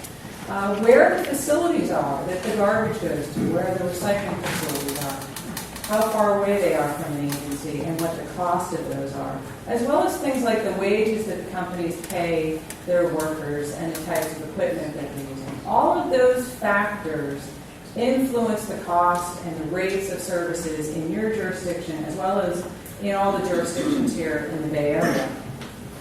Unfortunately, it's not easy to adjust for those. It's not practical. We don't have cost information that allows us to make sort of very complicated adjustments and sort of measure up your cost against others. So Tracy, excuse me, I'm sorry to interrupt you. We're getting on the 9:45, and under our policy and procedure, we need to decide whether we want to go beyond 10 o'clock, which looks like we're going to need to do. So, Go beyond 10, as long as necessary. all in favor? Aye. Any opposed? Please continue. Oh, sure, no problem. As a result, what we have to do is we have to look at communities that have some similar conditions and find those that are the most comparable for you. So we started with a list of 20 jurisdictions that we thought would be most comparable to you. We ended up narrowing that down to a group of 12 that had similarities, particularly with regard to the hilly terrain, the narrow streets, the hard-to-service areas, as well as the number of residential customers and agencies that had very small commercial customer bases, because that really impacts the cost of the collection operations. So I was able to present the rates for those 12 agencies. Does everybody have this? Is this in the packet? It's in the packet. I don't know what page number people have. It starts at page 191. With this bar chart, Len, which page is that on? It starts at 191. 191. So on 192 is a little table that summarizes the analysis that we did of the rates. And I'll just spend a couple minutes talking about that table. It reflects the rates in each community less the franchise fee. You heard the conversation about the franchise fee. Right now it's 5% in Kensington. These other agencies we looked at, it can range as much as a 20% franchise fee, down to, I think the lowest was 3%. So we have removed that franchise fee from the public customer rate. So now we're comparing what the contractor really keeps. And that's the average that's shown here. So on this chart, if you have it in color, the bar on the left in green is the Kensington rate. And it's shown for the 20-gallon, the 32, 64, and 96-gallon. And then adjacent to that is the average backyard rate in the 12 cities we looked at, and the average curbside rate. So another important thing to point out is that the residents in this town are doing a great job with recycling. 90% of the customers subscribe to either that small container, the 20-gallon, or the 32-gallon container. And when I look at those rates, the Kensington rate is slightly below the average backyard rate in those 12 other agencies. So the 20-gallon rate is about 1.5% lower than the average backyard rate in the comparable agencies. And with regard to the 32-gallon rate, it's about 4.8% less than the backyard rate. The comparability on the curbside service that's provided in those other communities, the Kensington rate is higher, 10 to 16% as we look at the 20-gallon. The disparity as you get into that 64 and 96-gallon rate gets to be more significant compared to the average. And so, again, I noted how many customers are impacted by that, about 9% of the customers. So that's an overview of the rate comparison on the 20 and the 32-gallon. Just in summary, the rate is a bit below the average. There was a lot of other topics that were just covered. I don't know if you want me to speak to the compensation mechanism that's in the contract that you were talking about, the index adjustment. Would you? Okay. The history here with the current franchise agreement is that there is some complexity around that rate adjustment process, and there has been these what we call detailed reviews when you work with the company to get access access to their cost information, and then you review that, and you have to negotiate around what you think is reasonable, and then the adjustment comes out of that. And the chief's not here. He could report on how much money's been spent over the years on that, but it can be a fairly big effort, particularly given just how small your community is. So one of the things that we did in drafting this franchise agreement is we put forward this very simple index adjustment process, a process that you wouldn't need us as consultants to do. It's such a simple calculation that it can be done by the company and then reviewed by your staff and personnel here. So it would ultimately save you money in the long run. The simple index adjustment is something that's used in many communities throughout the state of California. We use the employment cost index, is what we proposed here. Alternatively, you can use a CPI. We use the employment cost index, which is a national index that tracks change in labor costs and health and welfare benefits that go along with it. Some companies like that better because the wages that they often pay union labor doesn't track directly with the CPI, so they feel that the national index is more fair. We also use a fuel index cost because historically that's been an issue for companies. As you can imagine, your budget is heavily weighted on fuel. And then the other costs we just tied to a standard CPI adjustment. And that's certainly negotiable, but the goal that we had set out with was to have a simple index, and the company had agreed to that method. And so it's going to ultimately save you money in the long run. You don't have to get involved in looking at their books and then arguing about what actual costs are. Tracy, is that the methodology that they proposed in their letter that they sent us? They said that they were agreeable to a simple index process, and during the meeting they said like the one that we included in the franchise. We had not gotten specific red line language back. Yes, but we gave them the idea about this, so they took it from our proposal. What didn't they say, Tracy, in paragraph 1B, they say the rate in effect in 2015 would be continued with no increase until 2016. A one-year CPI increase would take effect January 1, 2017, and annually thereafter. Then you skip down to paragraph 3, and it says, in addition to holding the rates in effect at September 2015 through to the end of 2016, the company would agree to the multi-index rate adjustment formula similar to the CPI for rate adjustments beginning January 1, 2017. To me, that says we want the multi-index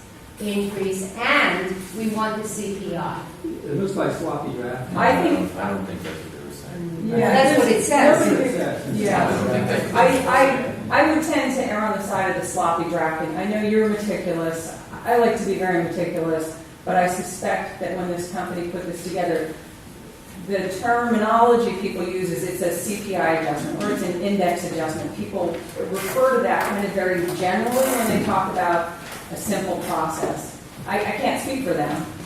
My hunch would be the same as something we easily clear up. that, Can I ask you a question? You just made a comment about it would cost you less. And I would challenge that. I think what you're saying is it would cost you less to determine the rate increase. correct. That's very different than it will cost you less. Do you have any information about if historically we would have used this formula versus what we use, would it in fact have cost us less? Well, Because what you said is very different than the reality, which is the process that whatever it costs to determine how much of an increase, that would cost less. But that's very different than cost. So could you enlighten us on the total cost, not just the cost of the process? I'm going to give you a little tidbit, and then I'll turn it over to the chief because he actually knows, I think, more about the historical rate adjustments. Unfortunately, I wasn't involved in them in the past, but I can tell you that there's been an index adjustment, and then periodically there's these detailed reviews. So the index adjustment would be tracking in the same, generally the same manner as the index we've laid out here. And then it's the detailed reviews that basically open you up to potential of increased costs higher than the CPI factors. And can you speak to the history of that, Chief? Yeah, over the course of the contract, we've had, every 4 years for the contract, we're supposed to have the rate review to determine, try to get them back to their benchmark of 12%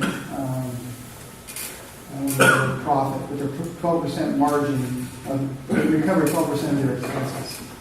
And during the course of the contract, we had 3 of those rate reviews. The last one that occurred in 2009.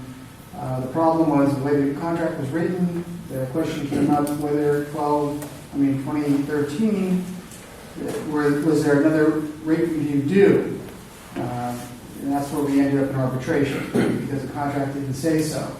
So I think the point that Tracy's making is the fact that the way this contract's been drafted, this proposal anyway, we don't have the rate review process. So you would save that cost and probably only occur at the end of the contract, at the 5-year point. And then if it's not there, you consider moving into a possible extension of that contract the way we proposed it here. But that's the history of it. Every 4 years there was called for a rate review. That rate review historically has run about, we paid $25,000 for the last 2. And that's the portion of it that we would save. And then the rate increase, did you experience a higher rate increase than the CPI might have tracked at? Oh, absolutely. Yeah, the CPI was, the last several years was the same CPI. It's from the Bay Area CPI. So it's probably been the highest this past year. I think it was like 2.5%. But prior to that, it was less than 2%. And then that's what the whole rate review process was about. Every 4 years, you try to get their return, their 12% benchmark margin on their expenses back to that 12% because the CPI can. Right, and this is a totally different structure. I'll give, I don't think the money is as good as I would like to see it, and I'd like to take another shot at this. But this is a totally different structure. The structure we've had in the past is a cost-plus contract. And anything that was a cost, 12% on top of that, that's basically the structure. Totally wrong. This is not like that. It won't function like that. Whether it's the best deal you can get, I know that the survey indicates that the citizens want this company. So the question tonight is, do you want us to go back and try some more? Let me ask Tracy a question. Yes. So did you find that there were other companies that could provide the same level of service as Bayview is providing in a community like ours, with all the hills and narrow streets and all that stuff? So are they unique in terms of the service they provide at the rate they provide it? So there are certainly companies that are capable. So I think one of the questions as you think about the RFP process is, who is going to propose?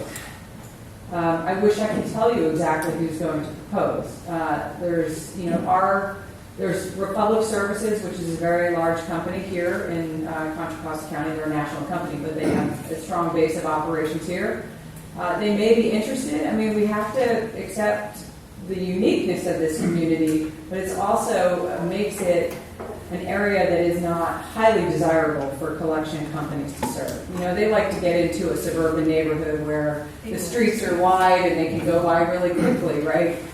This is a challenging service area.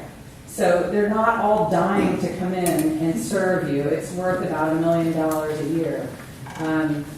So there are some companies like Republic, and there's 2 other companies that I know the chief has heard from, some local privately held companies that have expressed some interest. We don't have a guarantee that they'll propose, but we would hope through an RFP process that we would see 2 or 3 proposals on the table. And those companies are certainly very well qualified to come in. You might experience some service disruptions as your drivers that you see on your streets, they know each and every household right now, and they know where you want your container picked up, and they know where it is, and they won't be missing it. But they're all capable. There just would be potentially some time that you have to live with while they got to know your community a bit. So the other piece of the RFP process, just in terms of sort of thinking about the pros and cons, obviously going out to an RFP process, you know for sure whether or not you've got the best deal based on the marketplace, and that assumes that you've got 2 or 3 proposals as a benchmark. You could certainly define the franchise terms exactly as you have. Now, we have defined them, and we've presented the draft to Bayview. We don't know what kind of exceptions they're taking yet. They may be very comfortable with what we've provided, and we think we've provided something very reasonable. But you do have the advantage in the RFP process. We don't know what the prices are going to look like. We don't know if they're going to be any better than what you have on the table now. They might be, and they might be more expensive. So there's a bit of a risk or gamble there. So I think those are the comments that I have just about sort of the RFP versus continuation of the. I have one other question. And that is, if we were to have another go at babies, so we have another 3, 4, or 5 weeks of talking to them, what does that do to the RFP process? Does that put us behind the 8 ball in terms of getting that done? Can we really double track? We're getting to a point where I need to get to work on the RFP process. So what we've drafted the franchise agreement, as Chuck pointed out, and that franchise agreement right now is in a shape that it can get integrated into the RFP, and we would issue the RFP with that as an attachment and ask for red line changes by the proposers. So we've been able to do some parallel process, but we're getting to a point where I need to start drafting that RFP. The original calendar had me in front of the board in October and asking you if there's sort of any policy issues, things like how long is the contract term, do you want an extra bulky pickup, which was actually offered by Bayview as an enhancement. And there might be a few other things. I don't think there's any significant items other than a handful of things. And then I was going to come back to the board in November with the actual RFP document for you to review and approve. And then the companies will respond. So there's maybe about a little bit, maybe a month that we can kind of push off, but we're getting to that point where we need to, if we're going to go with the Bayview and continue talking to them, we need to move quickly through that and be able to come back, at the next board meeting and have a contract in hand. Can I ask one more question? I'm sorry. Would other companies be deterred from engaging in the RFP process if they know we've had these preliminary discussions with Bayview? I mean, do they feel like they have a leg up, or have we hurt ourselves anyway? Agencies do this all the time. I'm working with Hayward. They're in this exact same boat as you are right now. They're trying to negotiate with their service provider waste management, and if it doesn't work out for them, they're going to jump onto the RFP track, and they're in the exact same position at the same time. So, the current service provider always has the advantage that they know your community, and that's just a reality that competitors face. One more observation that I will make is, as you've discussed it, I do see from your the charts that you presented that the rates that we're being charged now are in the ballpark.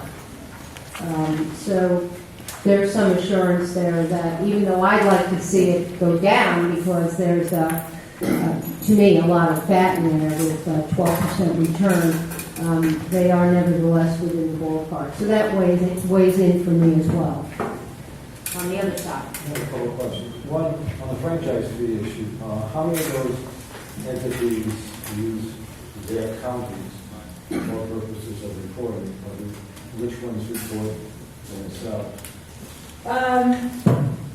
Good question. There's a couple agencies I included that are in Central Contra Costa County, and their reporting is done through the Central Contra Costa Solid Waste Authority.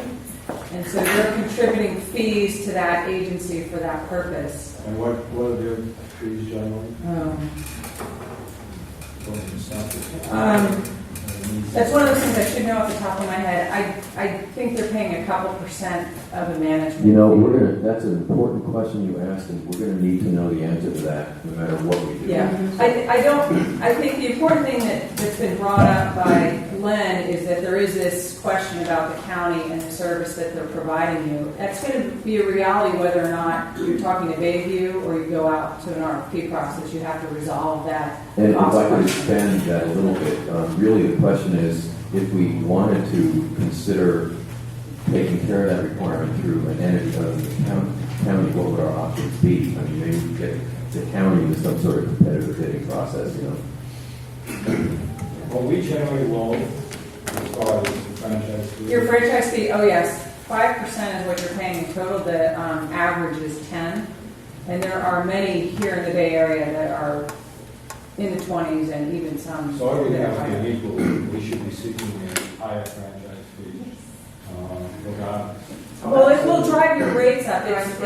It's what we call a pass-through, meaning it just gets put right on top of the rates, which is Right. why I was explaining when I presented these rates here, I subtracted that fee. Right, but I'm reflecting on his letter, which essentially says, we'll give you 1 year of a little bit of Which is a about bump, $30,000. And then we'll come right back down to where we are now, recognizing that we're going to have somebody, a third-party entity, responsible for reporting. Right. So we're going to have to pay something, whether it's 2%, 3%, or what have you. Yeah, he's laboring under a little misconception there. I don't know if we can puncture that or not, frankly. One last question.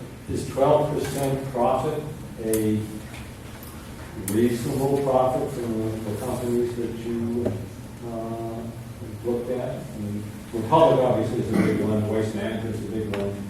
You know, these guys are apparently little, but are they asking for a sort of profit? So we'll typically structure, I mean, the average, what we call operating ratio, which is essentially a profit, is about 10%. Now, I think, and I don't have the numbers in front of me, but I think they've included some costs that we typically exclude from that calculation. So theirs is sort of a little bit higher than if I compared it to our straight-up operating ratio of 10%.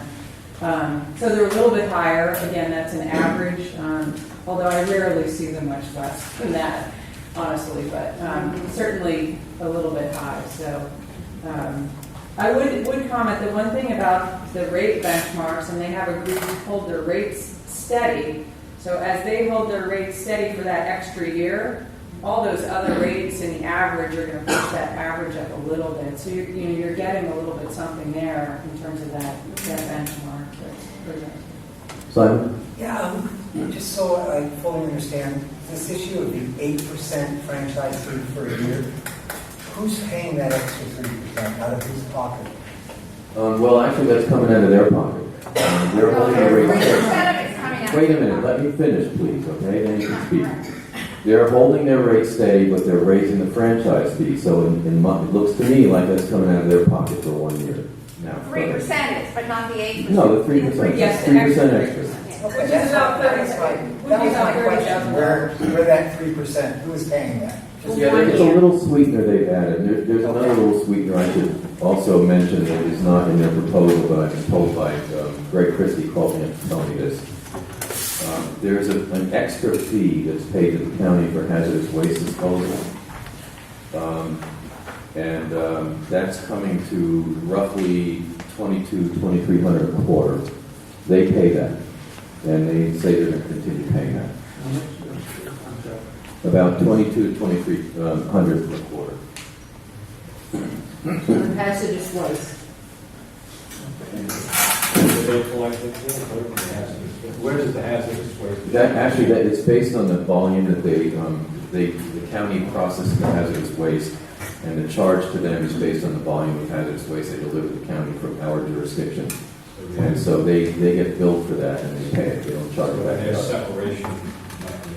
It's cost directly attributable to Kensington people that are using the HHW hazardous waste facility. My belief is that hazardous waste is covered under the memorandum of understanding with the county. If the board does what they were suggesting, that they would drop the MOU, they would need to come up with how the community would get rid of the hazardous waste. No, I don't think that's right, John. This is a separate fee. This is not part of the 3%. It's not part of the MOU. It might be in the MOU, but the way it's I don't happening. want to read the MOU. Well, I'm going to tell you what's happening. Okay, what's actually happening is the company gets billed by the county every quarter for Kensington hazardous waste that they dump in the county's facility, wherever it goes. They pick it up, they don't charge it back to us. So that's what's happening. They're saying they will continue that arrangement. No, I'm not debating that. I'm saying in your memorandum of understanding with the county, I think the county provides for Kensington to have a vehicle to get rid of its hazardous waste. Bayview doesn't deal with the hazardous waste. No. You work in the county. Right, we take it out to Gertrude. There's a facility out on What he's Gertrude. trying to say is that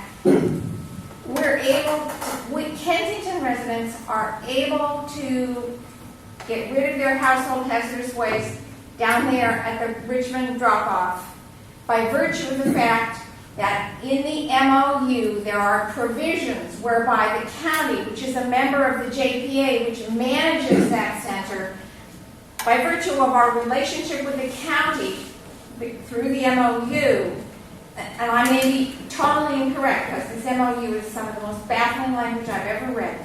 That's true. But my impression is that we have one choice. We do it in an MOU type of some sort of agreement with the county, which is part of what we get for our 3%. We get access to that facility. We have to pay for what our citizens take to that facility, but we get access. Okay, I'm going to say I'm confused, okay, because I'm That trying to makes figure out sense. what this She bill probably is. knows Can this. I add a little clarification? Sure. Yeah. Okay, so keep in mind, when Bayview tells you that they're going to pay that hazardous fee to the county, currently the ratepayers pick that up when the rate is structured. That's part of that 12% benchmark of expenses that they're currently picking up. Now, under the concept of this new type of agreement, where they're basically, it's a true profit. And basically what we said to Bayview is, you tell us your rate, we agree to that rate, and whatever your expenses are, whatever you cut expense-wise, that's your profit margin. We're no longer in regulating your profit. Okay? Right. So when Bayview tells you that they're going to pay that hazardous material fee out of their expenses, that's partly true, but that's already been figured into the rates that the ratepayers are paying. At 12%. Yeah, Under the listen, old contract.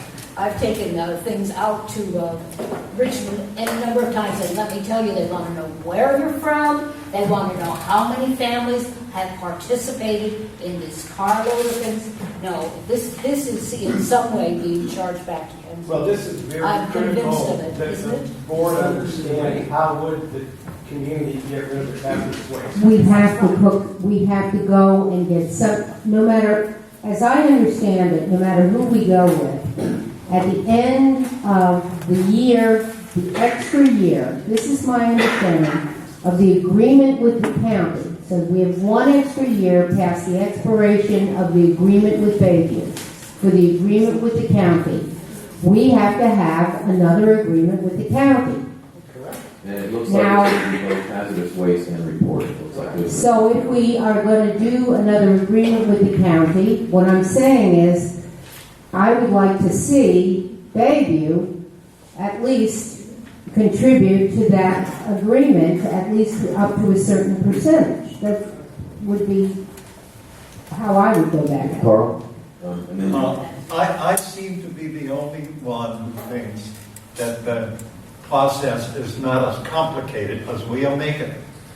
We have a vendor, and it's been our vendor for 10 years. You've done a good 70 job years. up to now negotiating with the vendor. I don't know why we found out that price-wise, we are basically where we are supposed to be. You can look at Hercules, we know where they are. They don't have a 20-gallon can, but they have a senior can. So we have a lot of things in place, and we're making this so complicated, and it isn't. We want to see if we can deal with the vendor we presently have, and we want to get the best deal we could. Now, I like to think that you'd be talking to them, and the CPI is capped at some point. I would like to see a long-term deal where the CPI is unlimited, but I don't think it's as complicated as we are making it.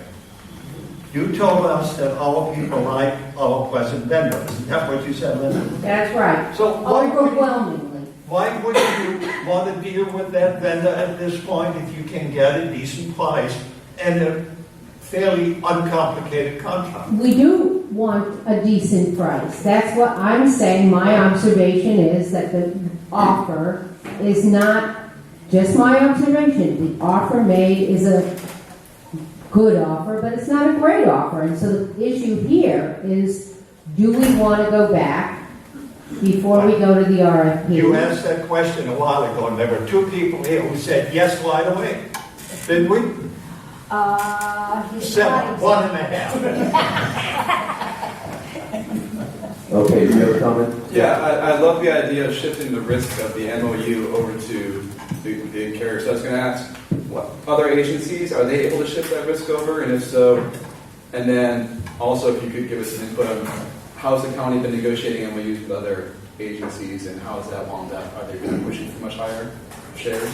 You know, certainly there are agencies that have negotiated some favorable terms similar to this. And I haven't seen this specific issue come up with this MOU and the sort of the reporting fee that you're paying, the franchise fee that you're paying. But certainly there are companies that offer to provide some protection. I think the reality we have to face is that the contract here is very small.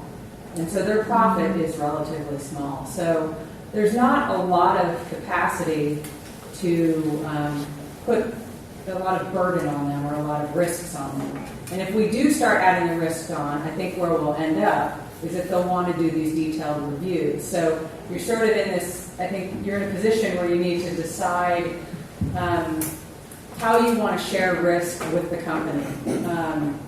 If you want the clean, simple index and that predictability and the low-cost process, then you need to be careful about layering on the risk because they may push back on it. But I think there might be some room. Maybe they guarantee the 3%. Maybe we can get them to guarantee 4 or 5, but we might not be able to push them to guarantee an unlimited payment for that HHW. But maybe there's a little room there. There's one little bit of research too that I think we should do that would be helpful. And Greg and I have talked about this, or Chief and I have talked about this.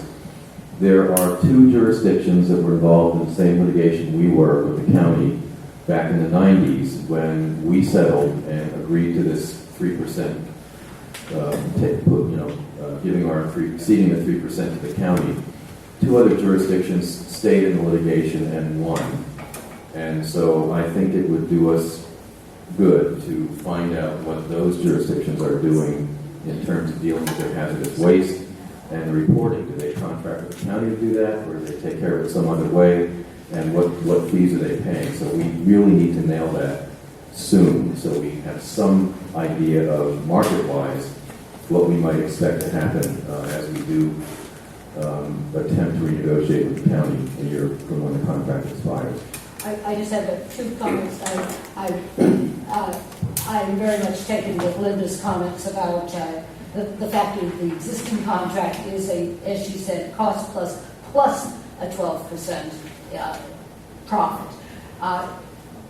Is it your feeling that what is being proposed now would make limits on the cost plus aspect? We saw an enormous increase, and I'm not going to say anyone cheated or lied, but that was enormous. I mean, how did that happen? We've been paying CPI plus this 12% thing all these years, so the 12% is going away.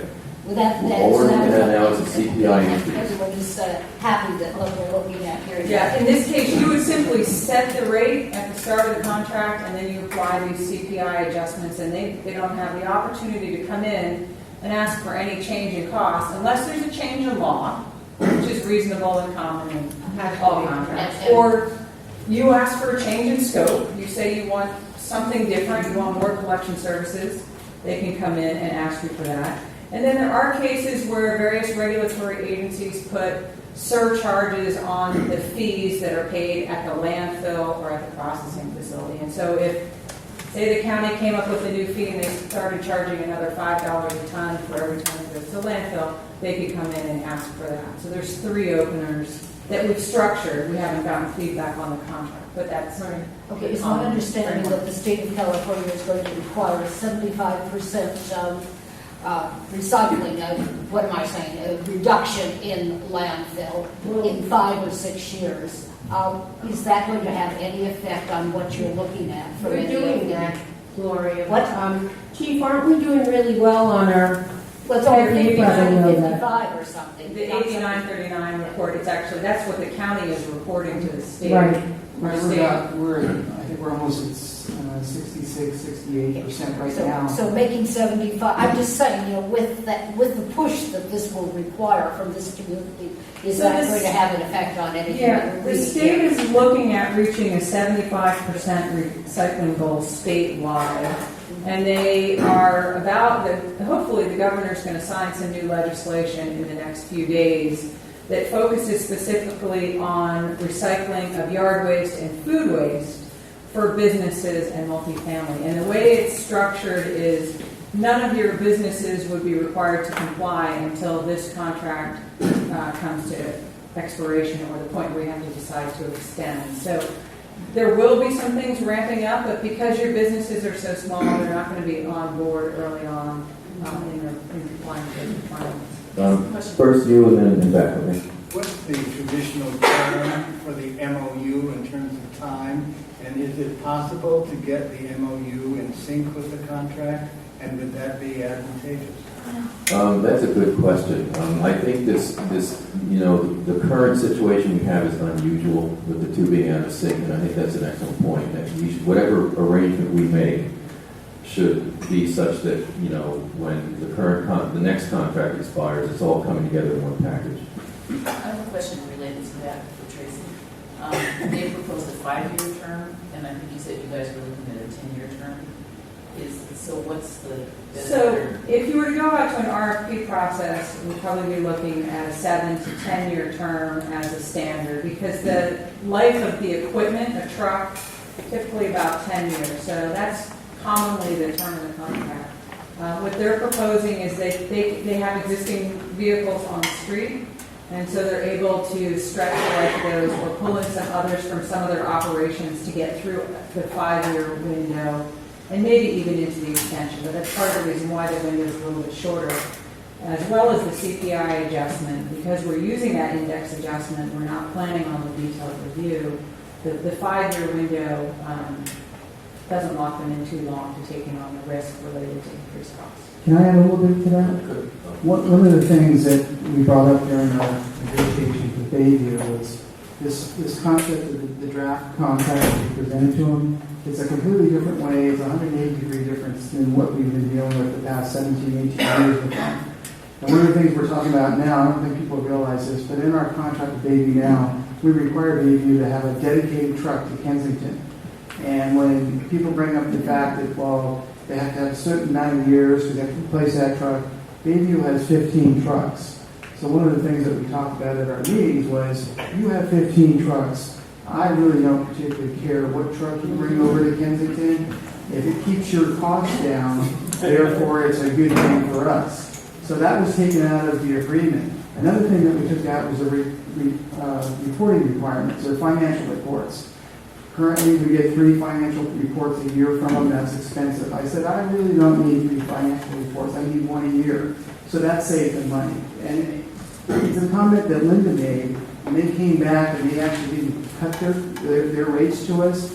I was disappointed because we actually made it easier for them, the way this contract is drafted, to actually turn a profit. They can actually make greater than 12%. Okay, and they didn't come back at what I thought was really a fair rate. And then I fall back on the same thing. The community, 75% of them felt that the rate that they paid was fair for the service they received. If you go RFP, can you get a better deal? Maybe, but I go back to the same thing. I think I'm going to choke when I say this, but I kind of agree with Carl. For me, it's pretty simple. If people are happy with the service and they're happy with the fee, if Bayview can cut a bigger profit than the 12% they're getting now, God bless them. But I was disappointed that they didn't come in less because we structured this for them to be able to cut their costs, give them incentive to cut costs, and make a bigger profit. And they didn't change the rates. Yes, and back, please.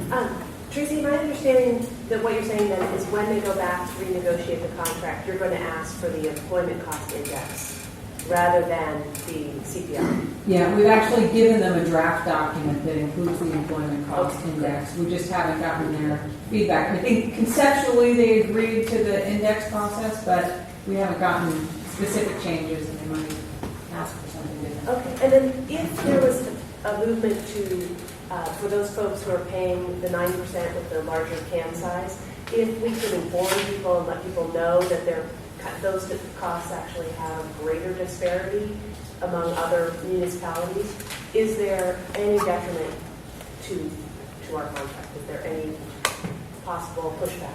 I'm sorry, I didn't quite understand the question. Well, the chief stated that for folks that are that their profits are pretty much in line with or prices that we're paying are pretty much in line across municipalities, other municipalities that we've studied. Similar, yeah. So the 20 and 32 gallon. Yes, and the 20 and 32 gallon. But above that size, those folks are paying a greater percent. And that was about 9% of our citizens. So I'm wondering, since we have this brouhaha about going to a smaller can size, if we encourage residents, who could go to a smaller can size for their own cost benefit, does it affect the contract at all? Does that make sense? I think Fewer people use the bigger cans than the contract. Well, they'll get less revenue. Exactly. So that's. But they're willing to take the risk on that. Okay, so great. The customers have the opportunity to reduce, and as Linda shared earlier, the cost of servicing a household is basically the same. Because it's the trucks, it's the drivers, it's the fuel, it's the vehicle, that's the expense. And one household might have the 20 gallon and the other one has a 32 gallon, but the pricing differential when it gets to the landfill is really a small percentage, I mean as little as 10% of the total cost. What does the backyard pickup add to labor cost? That can be significant. We saw the backyard rates. There's all the other communities that had differential rate for that, and it ranged as little as I think $3 to $10 a household was the incremental charge. Yeah, but I just want to be clear. I think the real expense is having the capability to do the backyard service. Once you say we're going to provide that, that's where the expense is. And if some people want to put their cans out to the front, like for example I do, they don't save a whole lot of money by picking it up in the front yard because they can't. They have to basically having people physically come and get the stuff and dump it in the truck. They can't use those mechanized things like you see in El Cerrito and Berkeley. So that's where the expense comes, is having the capability. And I will like one other thing too. It does seem like this basket that you're talking about, the only question I have is on the employment index. It seems like that is not industry specific the way rate review is. And so you're looking at a federal index. So does everybody get how this is going to potentially work? It's going to be, we find out how much of Bayview's expenses is employees. How much of Bayview's expense is fuel? How much of Bayview's expense is something else? Okay, so 30% is employees. I'm making up numbers. 30% is employees, 50% is fuel, and 20% is everything else. And then you look at each of the indices, which are independent indices, federal indices, and you say, oh, that one went up 2%, and that constitutes 30% of the increase. And like that, you take sort of a basket. Am I describing this correctly? That's correct. Okay, so then the only problem I have with that is it's kind of like we get back to where we were. There's no real incentive. Once you get to the point where the company knows that it's going to get those increases, that basket, there's no real incentive to do anything to obtain economies or to improve. I don't agree. Okay, the chief doesn't agree with me. Go. Because back to the same thing, it goes to a real business formula. Basically, you set their revenues, which is the rates. Now, when you say this because they're getting a CPI increase doesn't give them incentive to cut their costs, that's not true. Because under the new business formula, the more they cut their costs, the greater profit they make. All right. And they want to make more All money. right. Yeah, fair enough. Fair argument. We are taking out of the whole. But they still get that guaranteed cost of living, so that. It's a cushion. It's definitely a cushion, but it's not But very. they still But it's have not- Did you have something you want to say? It can be a healthy cushion. You were raising your hand before. Did you have something you wanted to say? Well, yeah, is it possible or even sensible to, because, I mean, you're under, if you really want to pursue this, you're under such a gun. And to talk about, you haven't talked to the county yet about your franchise fees that you may be facing there or services. That's going to take some sorting out. And the HHW factor too, we're going to have to work on that. That hasn't been addressed. Hazardous waste. Hazardous waste, thank you. Can you put a clause in there? I know this will have complications, but can you put a clause in there that would allow you to increase the franchise fee if that's what you end up having to do with the county? That's what Linda was talking That's what about. I said. Flexibility. The problem with that is that if the rates go, I mean, when you notify people with the, correct me if I'm wrong, but when you have the 218 hearing and you send that notice, it seems to me one of the things that we receive in that notice is a statement to the effect that for the next 3 years you're only going to see CPI increases. That's it. However, if you have to make an interim increase to accommodate an MOU change, then that's going to have to be reflected in the rates, and you're going to have to incur all the costs of a 218 hearing, which just goes straight to my point of, I know we're concerned about the rates, but you've got to have a decent franchise fee. Right now, we're saying, oh, we're spending all this stuff, anguishing over should we do an RFP because we can't afford it. And if we continue getting the 2% that we've been getting and that we will get after this 12-month when we get 5%, if we continue on the 2%, I don't know how at the end of 5 or 8 years you will ever afford an RFP. You have got to raise that franchise fee. Kathy, the deal on the table is 8 to 5, okay? What the deal on the table that he put forward was 8% for the first year, 3 to the county. Linda, that's a 3% increase, and we're always getting 2%. Right now, we get 5%, 3% goes straight to the Right. county, we get 2. 2 is pitiful. Right, he's saying he'll raise it to 8. No. Only for a year. Wait a minute, and after that, 5.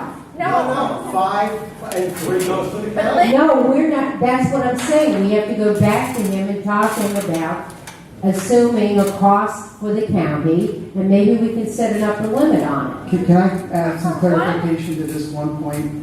Please do. Yeah, I hear exactly what you're saying, Kathy, and you're absolutely right. But what you don't realize is that was what his counter proposal was. What we told him is, give us your price. And he came back with this. In my memo, I addressed it. I said, we have to go back to the table with them. We were asking for a 10 to 12% franchise fee in our negotiations with them. We said, that's what we want. We want the franchise fee to go to 10 to 12%. 3% of that's going to go to the county. That's what we discussed with him. He came back with this proposal. We're not saying that we agree with this. Well, thank heaven. Right. No, we're asking you the question. That's the worst joke I've ever seen. No, we're asking you the question, do you want us to go back in, or do you want us not to go back in? Well, actually, we're asking the other members of the board. Right. We're getting comments from everybody. This is all about negotiation. It's Right. just a negotiation tactic. And the question is, are we in a better negotiating position if we ultimately want baby, if we do an RFP, or are we better off negotiating with them individually? And what concerns me is that we went to them, we gave them the opportunity to give us their best shot, and they gave us this. So if I were Bayview, I'd say, gosh, I've got a leg up. I'm going to try to do a better deal for Kensington, so they'll take me so that I don't have the risk of losing the contract. But instead they gave us this. So that to me is the issue. Can we force them into a better, can we force our negotiation position into a better, can we have a better negotiation position if we go to an RFP and let them know that we are in fact considering other people? And I love that the community loves Bayview. They love the service Bayview provides. And that's why my question to you, Tracy, was can we get that same service from another company? If we could get the same service and have a better deal for the community, I gotta believe the community would love that. But one more thing, and that is the $80,000 that we have to spend worth it? The 80 and the 35. The 80 and the 35. You've already spent some of the 80,000. Right. Okay, so, and you're gonna spend a lot more whether you do an RFP or not. HF&H is not here for free. Right. So you're already spending a lot of your $80,000. This idea of the RFP costing $80,000 is false. Absolutely false. You're spending that money now, and then you're going to spend legal fees regardless of what you do. Okay, and I have one more point, and that is I'm very concerned that we get back into a position, which is why I asked you the other question about the time frame. That we go back and forth with Bayview. We've got a lot to negotiate in the contract besides the terms that they've put in this letter. They may not be that important, but some of them will be important to us, and they can hang us up and put us in a position where now we have no choice but to go forward with Bayview because we've blown the time that we have to go for an RFP. You know, they gave us a deadline too. They said they need a deal by September 30th, so we can hold them to that. Well, there's another way to deal. Wait a minute, Simon's been waiting for some time. Just do it. Linda, what is the good deal that you want that we didn't get? Oh, I want them, the good deal I want, I would have liked to see them cut the rate a little bit to reflect a reduction in their profit level, maybe by 2%. You want me to tell? No, yeah, I was coughing and I couldn't hear you. Okay. That's why I said, wait. I would like to see a reduction in rates, maybe a couple of percent, to bring it down to a 10% profit for them. I would have liked to see them offer to pick up fees going forward for the county, and maybe they honestly believe that there's some kind of end to the agreement, and then after that we'll figure it out some other way. But I don't believe that. I think they know better than that, and I'd like to see them pay what we need to pay to the county. I mean, I don't expect them to take an open-ended risk. I think there should be a top end to it, some percentage, like not more than 4%. To the county, or not more than, I don't know, 3.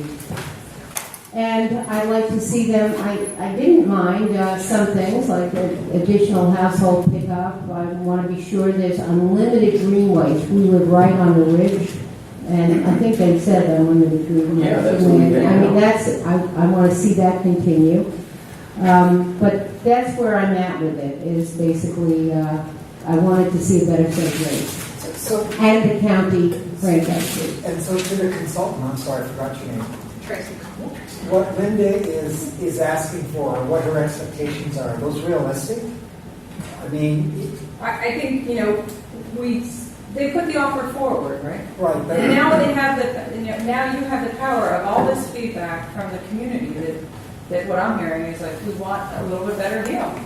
I understand that. So I think but I'm asking you as a professional consultant, would you say to Linda, Linda, it's definitely possible. What you're asking for is right on. That your expectation is, 80% or whatever. I think it's very reasonable to go back to them and ask for that. That's all I'm asking. Gretchen? Excuse me, maybe I misunderstood you, Tracy. That maybe you want to come back with a better deal. I'm thinking. We want to ask them for a better deal, and that's reasonable to ask them. I don't know if they're going to come back with anything better. But I guess I don't understand that, because the community has said, we like you guys. I think we should be putting more stock in that. That sounds like a message to us, not to her. Yeah, right. You know, we put a lot of stock in that. That's why we went there. Chuck, hold on, Chuck, one's been waiting for a while. There's this talk about somehow Bayview getting off schedule with us. There's a simple way around that, which is if you don't have something in a month, we're going to extend this for a year, and we're going to just keep on down this road here. Take away the pressure of having a contract that runs out in 2016 and say, okay, we'll extend it month by, year by year at the same term. So if we get something we like, or else if we're at impasse, then we're going to go to an RFP. And if they don't like that, then you say, okay, we'll go to an RFP. Take away the time pressure they think they can jam us on, and just that's the way you get around it. I'm sorry, I don't. Well, I understand that, Chuck. Could you run that by us again? They have a 2016 deadline. They're trying to back us into a corner on. Right. My response is, when you pass point of no return, you either say we're going to extend for a year the current contract, or we say thank you, it's been real, we're going to go to an RFP. We already have them over the barrel that way. Well, Because we already have a resolution to do the RFP, right? That's fine, but I'm talking about you're now in a position where they sweeten the pot enough to try to get you back to be able to negotiate. Take away the time pressure they're trying to put on you by the September 30th deadline they imposed, and you say, no, we think that this is worth talking with, and if it becomes obvious we aren't going to get anywhere, then we will go back to our RFP. But if there's a chance we can negotiate this, we'll extend the time on the existing contract so no one is disadvantaged.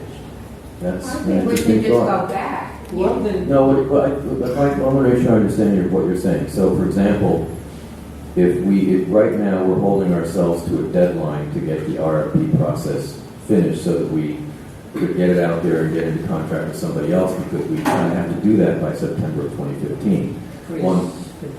So on the other hand, if we had some agreement, okay, well now the contract with Bay is extended for another 3 months, or something like that. or whatever, Yeah.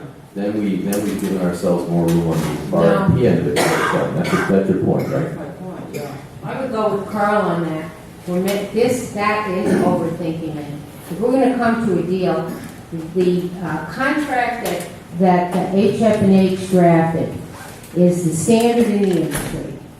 That's not surprising to them. The terms and conditions are not surprising to them. They're fully expecting them. I would doubt they don't have the same contract in other jurisdictions like Sausalito, where they're paying like 12 or 15%. And in fact, Bayview's sister company, Bay Cities, is paying that there and picking up. Very similar terrain, much bigger commercial area, a much bigger commercial revenue stream. So the contract is pretty much, I'd say, done.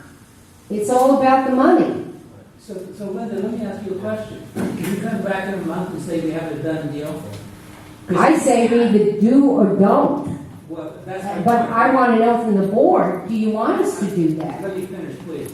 Okay? Can you come back in a month and say you're going to have a done deal by next month, so we don't have to do an RFP? Or are you going to come back and say, no, we couldn't agree, and we let the RFP go forward? That's how I feel. Okay, that's fine. Can you get a done deal in a month? That's my That's time. what I'm saying. That's what I feel. Because otherwise, if I'm Bayview, I would say, screw you, I'm not sending the And contract. then we Now you want. got nothing, baby. Then we want. That's when you say we want.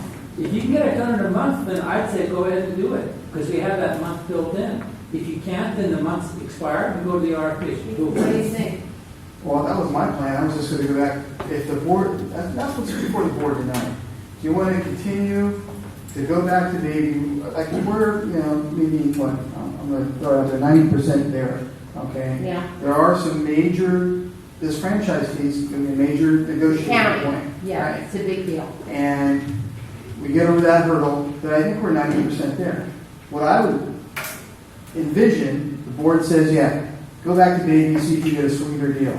If not, come October, Tracy comes with the RFP thing, we just go full steam ahead. We're back on schedule. Okay. That's what I'm looking for. I'm not saying we're going to get anything better from Bayview, but I don't want to put it on any more than the end of the month, because when we negotiated, I told their accountant, Charles, this is a sweet deal. You can sharpen your pencil, reduce your costs, and you can make buku bucks, and we had nothing to say about it.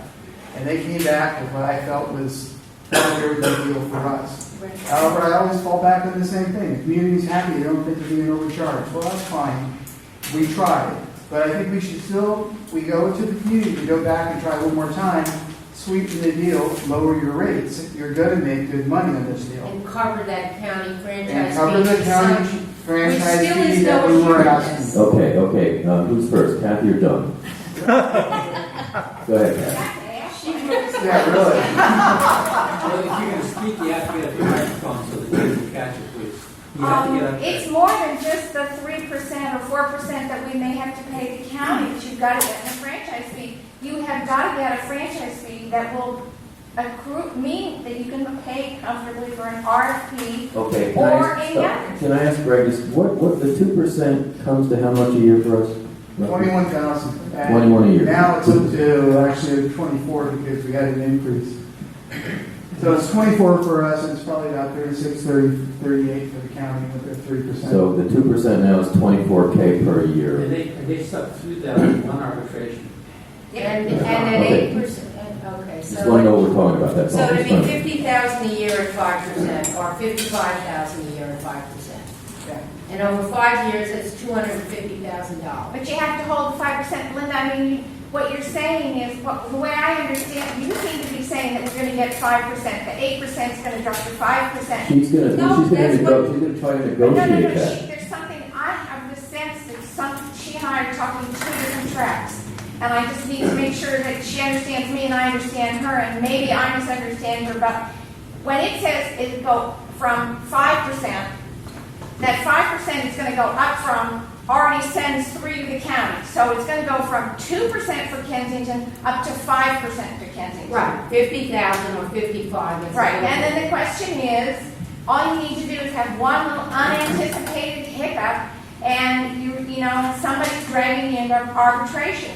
And I'm just, it's expensive. You've got to overfund it, not to the heavens, but you've really got to think about it. 5 years is $250,000. Hey, we spent 17 years accruing a franchise fee that got wiped out in one arbitration. As far as I'm concerned, we had 2 rate reviews, and other than that, I mean, Nobody. it goes fast. Nobody is contracting a franchise fee of 2 or 5%. Well, we'd like to get them up to 10. No, it's not, we'd like to.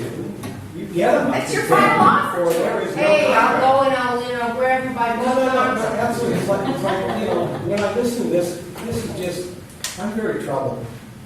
Because, like Chuck says, either you do it in a month or it's over. Does that mean you're going to give them the HF&H contract and it's sign it?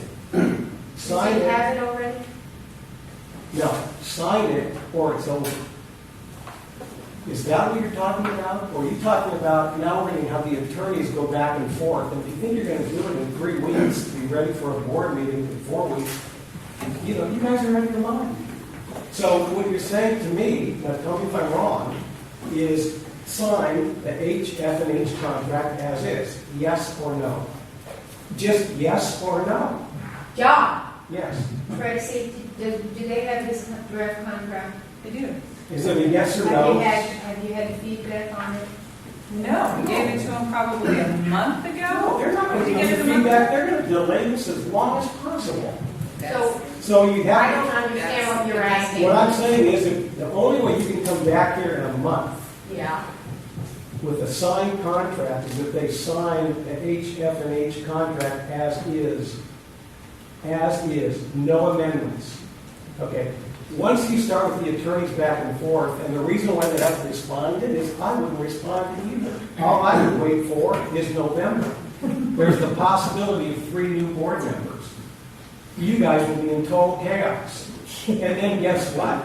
That's not true, John. They'll give you a contract. John. John, that's not true.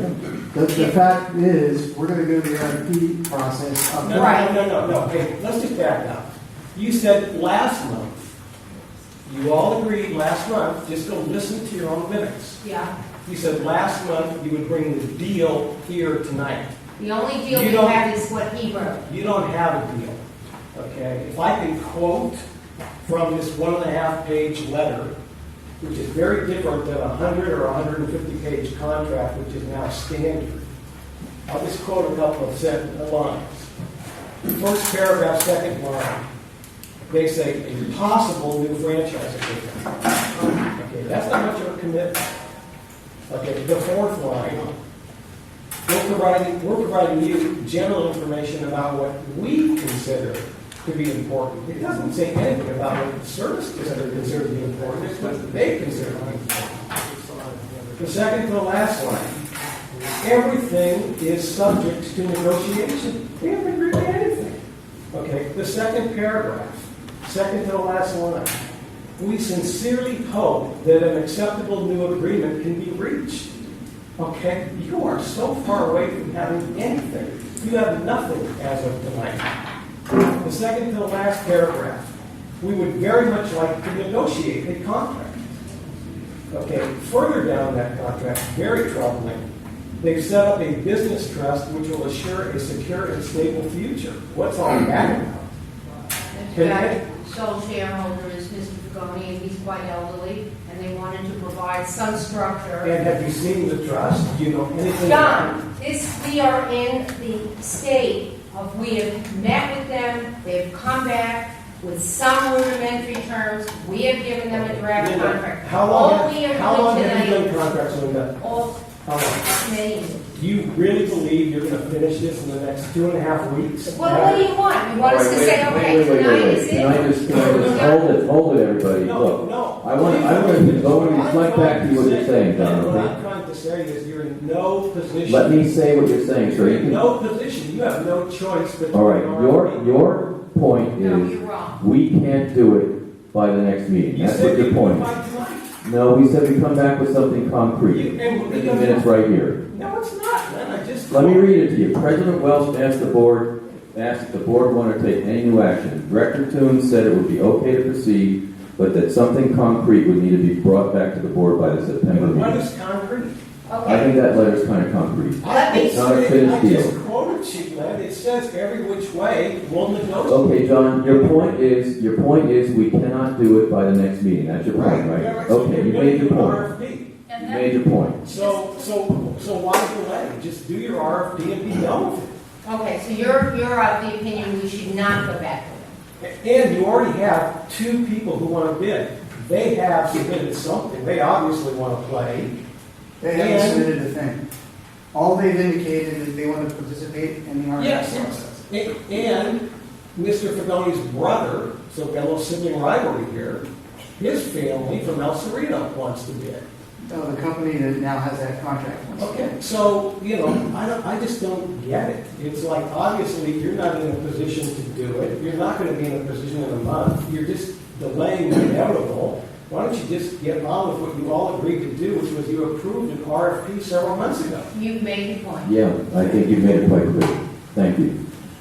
Yeah, Paul, come on. Okay.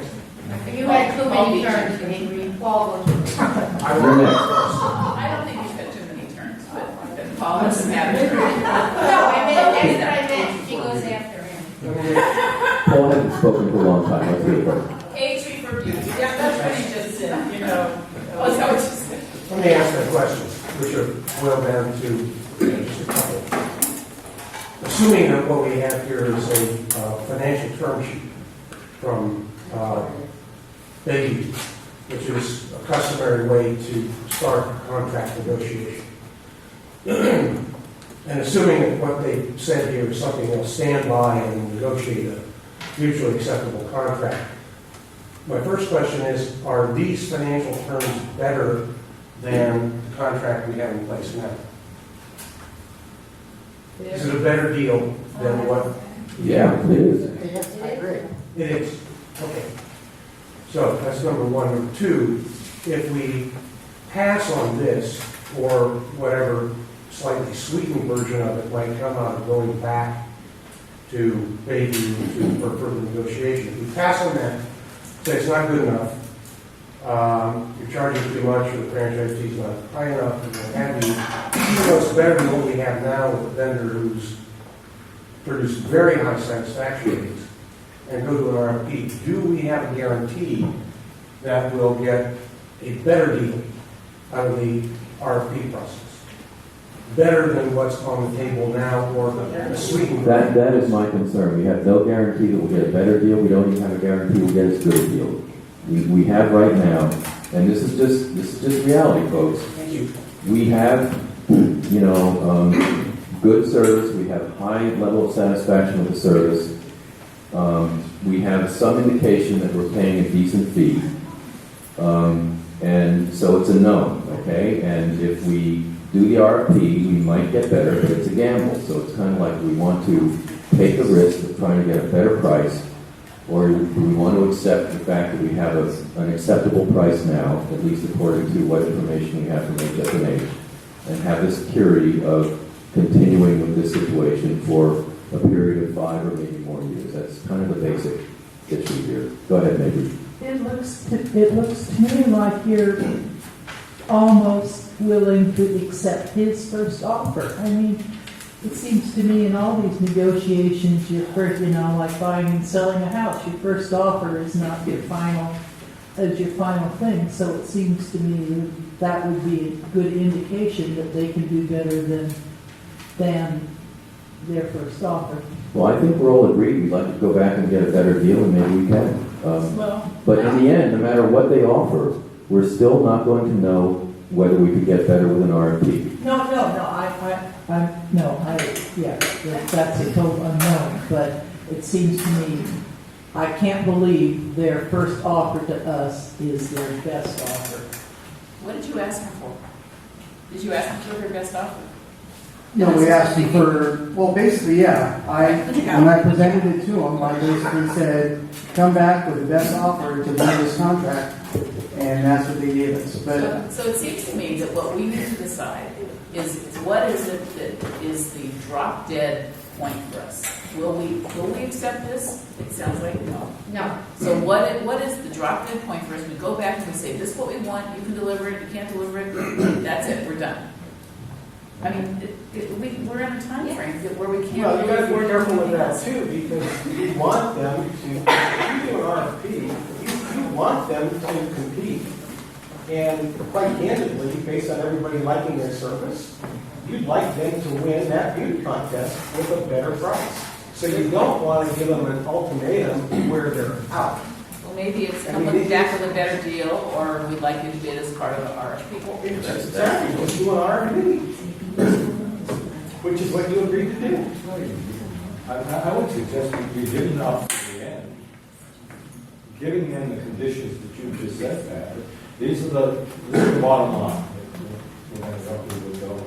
And those would be the same bottom lines that you would deal with anybody, I presume, with the RFP problem as well. So the RFP is an invitation to get. I understand that, but you're going to have, you're going to be going into the RFP with your own mindset, that you want a franchise fee at a certain level, you want fees at a certain level, and if you present roughly the same thing to the baby and say, take or leave it, at the end of the month, and you say, well, you don't want it, then you go to the RFP. It sounds like you want to give them one last shot. If you don't want to give them one last shot, then I agree, then just go with the RFP. And it doesn't make any sense. I don't know. I mean, if we're shooting ourselves in the foot on pressuring them by giving them that extra shot. But if this deal's unacceptable, Right. all right, if this deal's unacceptable, then we have to go back, I think, with a proposal to them and say, here's what we want, here's what we're looking for. Can you do it? If you can't, then you know what, we're going to have to go to an RFP. Let's say we go to an RFP and they come in lower or higher, whatever, they come in worse than the other people. We can still choose Bayview, right? Absolutely. We don't have to choose another vendor. We can always choose Bayview and be like, oh, wow, we just spent money on RFP. But to John's point, we've already spent money on the RFP anyway. Listen, Pat, two kids both get an A in a class. Okay, Gretchen, you're a school teacher. Two kids both get an A in a class. One kid studied and earned the A. One kid cheated. It's not the same A, okay? It's different. The RFP is the prim and proper and objective and fair approach. And if this service district is going to be in the garbage business, every 10 or 15 or 20 years, you have to do it. Okay, it's the price you pay if you want to be in the business. If you don't want to be in the business, don't do it. Okay, it is not that much money to do it correct if you think of the life of the contract and the revenue that you're talking about. You have to have a large enough franchise fee to protect the service district, while at the same time you're trying to get a great rate and great service for the members of the community. I think we're in good agreement here. I think the only variation is that I'm saying maybe we go back to Bayview and say, here's what we need. We need this, and this, including a longer term contract than 5 years, maybe, and a higher franchise fee and whatever. And if they say no, then you say, fine, well, please, we invite you to participate. Our community does love you. Please participate in the RFP. Yes. But that's very difficult to do because Len and Linda need to know what are all these things that we want to go back to that we're going to do in the next 2 weeks, so we'll get a proposal back so we can talk about it in 4 weeks. You're just out of time. I'm sorry. You started the process too late, and now you're out of time. We've talked about this for 3 months.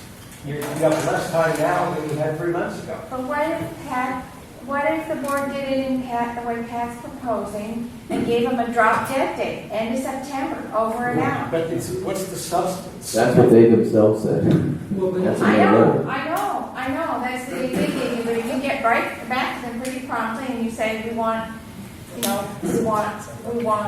8% franchise fee for the entire run of the contract, and I think it's reasonable to ask for more because you've had so many problems with this particular company in the past, and even before this contract you had problems. So I think it's very reasonable to say we'd like a 10% fee. We do not expect you to eat the franchise fee. The franchise fee has always been a pass-through, and it should be a pass-through going forward. Yes, it will increase the rates. That's life. That's the reality of it. It increases the rates for all the other municipalities that have garbage collection too. In terms of the specifics, John, I think that's where we have a consultant, right? Our consultant can advise us of what the specifics are, what is a reasonable offer for us to make. If we make that, they don't accept it, we go to an RFP. There's just not a lot of time. You've got to We got that. There's not a lot of time. Carl? Don't give them an ultimatum. Don't give them a drop dead date. Negotiate with them. John, you keep telling me to keep an eye on the money, and you want to go out and spend all kinds of money that doesn't need to be spent by now. I mean, negotiate with them. Sit down with them. I don't see, there may be a lot of legal points, but I don't see that we are there to solve problems. Well, that's what I would propose we do. We go back and negotiate with them, mindful of the time pressure, and mindful of the fact that if we don't have basically something with the ribbon tied around it by the next meeting, we have to go through the RFP. And let's just be clear, a time frame is part of a negotiation, Carl, you know that. That's not necessarily an ultimatum, that's part of a negotiation. Yeah, I think, we have to be tough in our negotiating, right? And we seem to be in agreement. They say by September 30th, we might say maybe even a little earlier, I don't know, but we seem right now to agree this has to get done now or there's no deal. So we at least have that in common with them. In back? Yeah, I think Carl is right. I think things are pretty close. I think an RFP, what's an RFP for? It's to find the lowest bidder, I think. And I think the community is saying, we don't want the lowest bidder necessarily. We want the kind of service that we've been getting. And it sounds like the deal that they're asking for is not much different from the deal we have now. So it seems to me that another session of negotiation and a little bit of give and take, you'd have what Carl wants, what we want, and we wouldn't have to do the RFP at all. Sounds like a no-brainer. Yeah, well, there has to be something that says no more negotiating over the fine print. There has to be a hard, kind of last best offer that's capable of being accepted and gets us in the contract, pretty much, right? That's what we're talking about. I don't know, I thought I was pretty blunt. at the last Not you. meeting.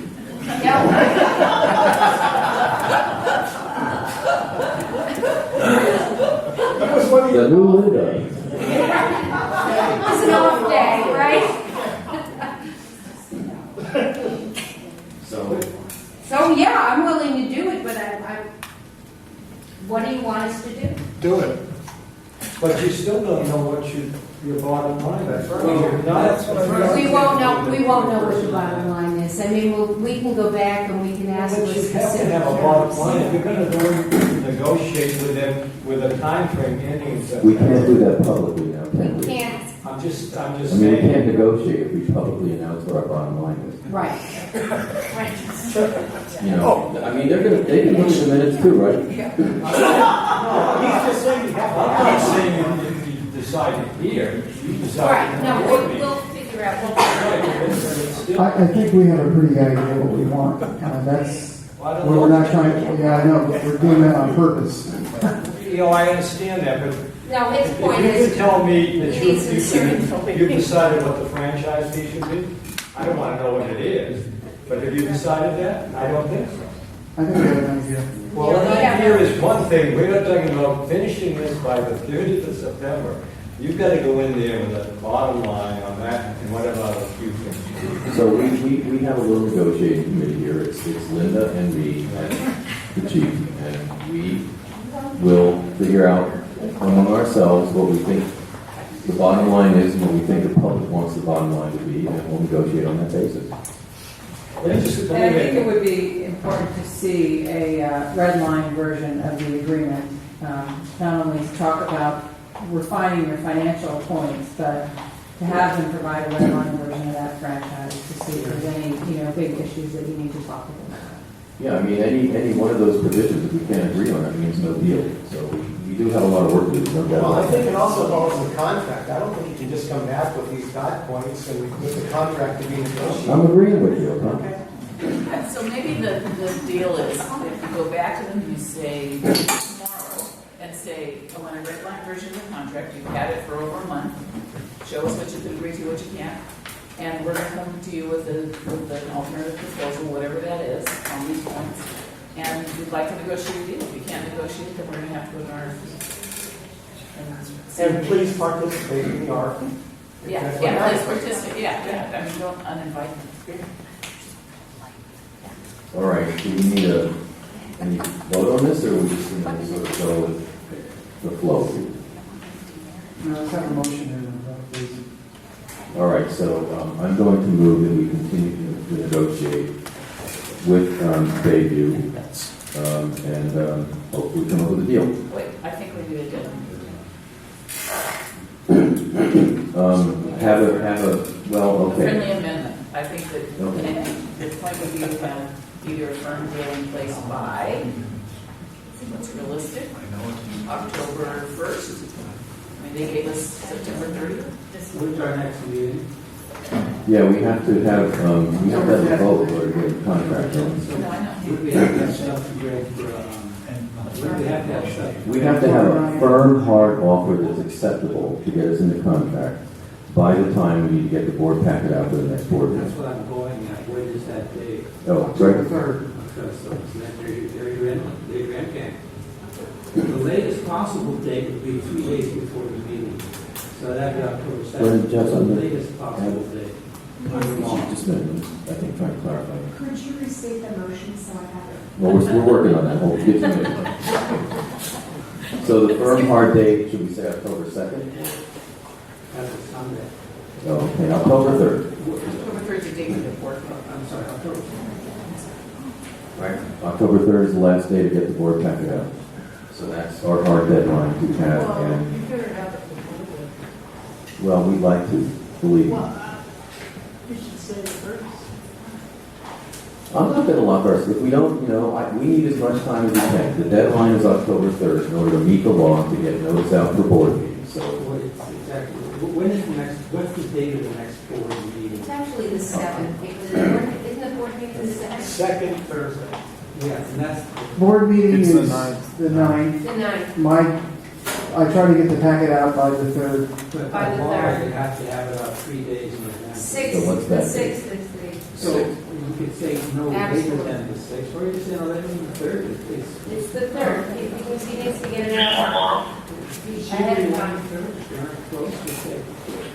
Well, the point is, we might be close, and I wouldn't want to be violating our vote by saying we need an extra day. Silly.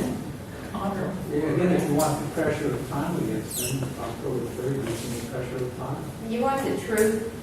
I would give him till the end of September. I agree.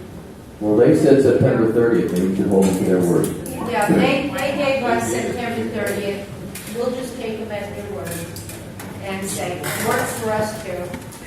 This is what we need to get from you. You've seen the contract, I understand. Do you have any commentary on it? You know, what is it? And by the way, the numbers don't work. This is what we think the numbers we can sell. And that's what I said to him. I said, you got to give me something I can sell. It has to be a reason to not do an RFP. And this is what we got. So it's not even close enough for folk music in my mind. And so... Hey, can I just add a little comment here? Yeah. And this is kind of interesting what John was talking about. I didn't think we'd have this much today. This actually surprised me to get here. Honest to God, what we've gone through in Bayview, I didn't think there was no way in the world we would have got this far. That's why I actually have hope that we can get this done, because I didn't think we'd get this far along the You process. have the floor. Just one little question, but I know that in the past, when there have been large migrations to the mini-can, then it causes consternation at baby. They don't like it, it just messes up their profit, blah, blah, blah. So in the event that there is another migration of some sort, though the rate structure is increasingly against this possibility. But should there be one, I just want to make sure there's like, it's not going to be one of those The things. current contract language would not provide for a rate increase based on that. Right, and it's a defined, That's there are Thank you. defined circumstances for, and I think it's actually, I think it's specifically excluded, isn't it? Tracy? Yes. Mini-can migration? Yeah. Well, just change in customer Change base. in customer habits or Thank you what, very it's much. specifically excluded. We're not totally stupid. Uncontrollable circumstances is clearly defined. Right. It doesn't mean if the creek don't rise or whatever. Okay, are we ready for another attempt at a motion? All right, go for it. Well, I was involved Oh, in you doing want me to- myself, but I hope you weren't. Okay, I move that we can that we authorize Lynn, the chief, and Linda to continue their negotiation with the requirement that there be a firm, is that what you said? Firm acceptable offer. Acceptable offer provided by Bayview no later than September 30th. September 30th. Got that, Lynn? Let her Yeah, write it down. absolutely. You take Tracy along with you. Oh, yeah, I agree with that. Or somebody, you want to go? Oh, I'd be happy to. She's real expensive. Because I tell you, you take someone from HF along with you, the adult community, just in case they. Speak for yourself. Hey, give her a shot. No, I think what he's referring to is we need a professional in the room. The neutral third party. Every shot. It's just a yoke, it's okay. Okay, we have the, Restate the motion. What? Oh my God. could you read back what we have so far? Director Gillette said, authorize Len, the chief, and Linda to continue negotiations, and that there be a firm, acceptable offer by September 30th, and that Tracy of HF join in the discussions. Yes, that's fine. Okay, any discussion? Can we, instead of naming Tracy, can we have a representative of HF&H instead? Just in case. Okay, that's good point. I don't want to have everything Yeah, stopped that makes because of a sense. technicality. Good point. I'm sick or something. No Yeah, problem. yeah, yeah. Single us. Okay, anything else before we vote? Well, someone has to second it. Oh, anybody want to second that one? I'll second it. Any further discussion? Appreciate that. Okay, all in favor? Aye. Aye. Any opposed? The motion passes.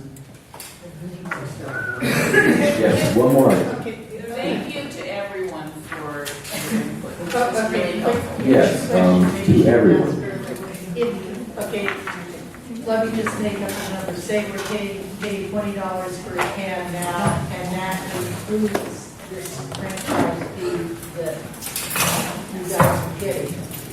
When they say they're going to hold the rates and the franchise fee goes up to 8%, does that mean we will be paying $20 plus? It could be, it depends on what we negotiate.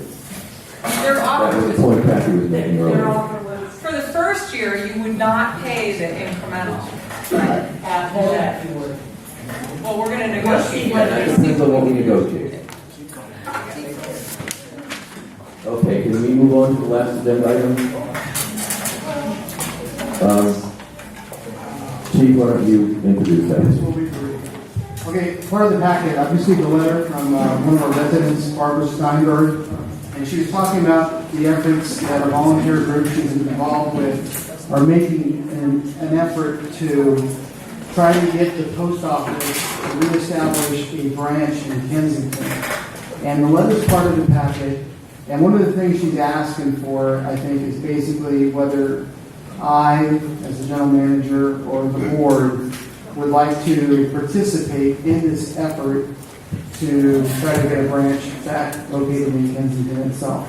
So what I'm asking the board for tonight is how much involvement either the board or you want me to get in this, if any at all. What I'd like to say, I mean, I'm all for it. However, considering everything that's on my plate right now, I personally don't have the time to get involved. So I think it's a gallant effort. There is major pushback by the post office. They don't want to have a branch in Kensington. They made that quite clear. This group is trying to fight to get them to change their mind. But it would have to be someone else or a representative from the boards. I can't do it. Well, Chief, I mean, it sounds like what they're asking for is resolution support, not necessarily us giving them a Well, yeah. Look to me like they're asking for a little bit more. What can we do? Well, let me just ask something. Do you have any idea why they're so resistant?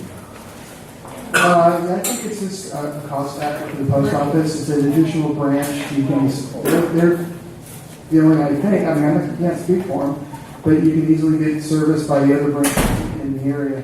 So I just think it's an annoyance to them to service the Kensington branch. This U.S. Post Office is not particularly solvent these days, right? Yeah. It's a cost saving measure on their part. I do think, though, I mean, it is an issue for the community, particularly our senior citizens who have issues getting outside of Kensington. So, I mean, it is an important issue for the community. Not that you should have to do it. Depending on the time commitment, I'm happy. I love going to So, was there any, I mean, they've been in some sort of negotiation so far and had the door slammed shut, kind of. So, what, was there any suggestion about, or thoughts on their part about what we would do to, They've asked us to write a letter. That's what they're asking us to do, is to write a letter of support. I'll write a letter of support. That's what they're saying. Look at the very paragraph. Yeah. Congressman Miller, it's a short term, but you better write the letter fast. A letter stating the need for. yeah, I think we can do that. I'll help you with the pad if you want. Yeah, okay. Don't think about mail. Very good. That was very good. That was good. Can't, learn to put some out. Okay, anything else? Are we ready to close up shop for tonight? All right, then I will move to adjourn. All in favor? Aye. Good night, folks. Great.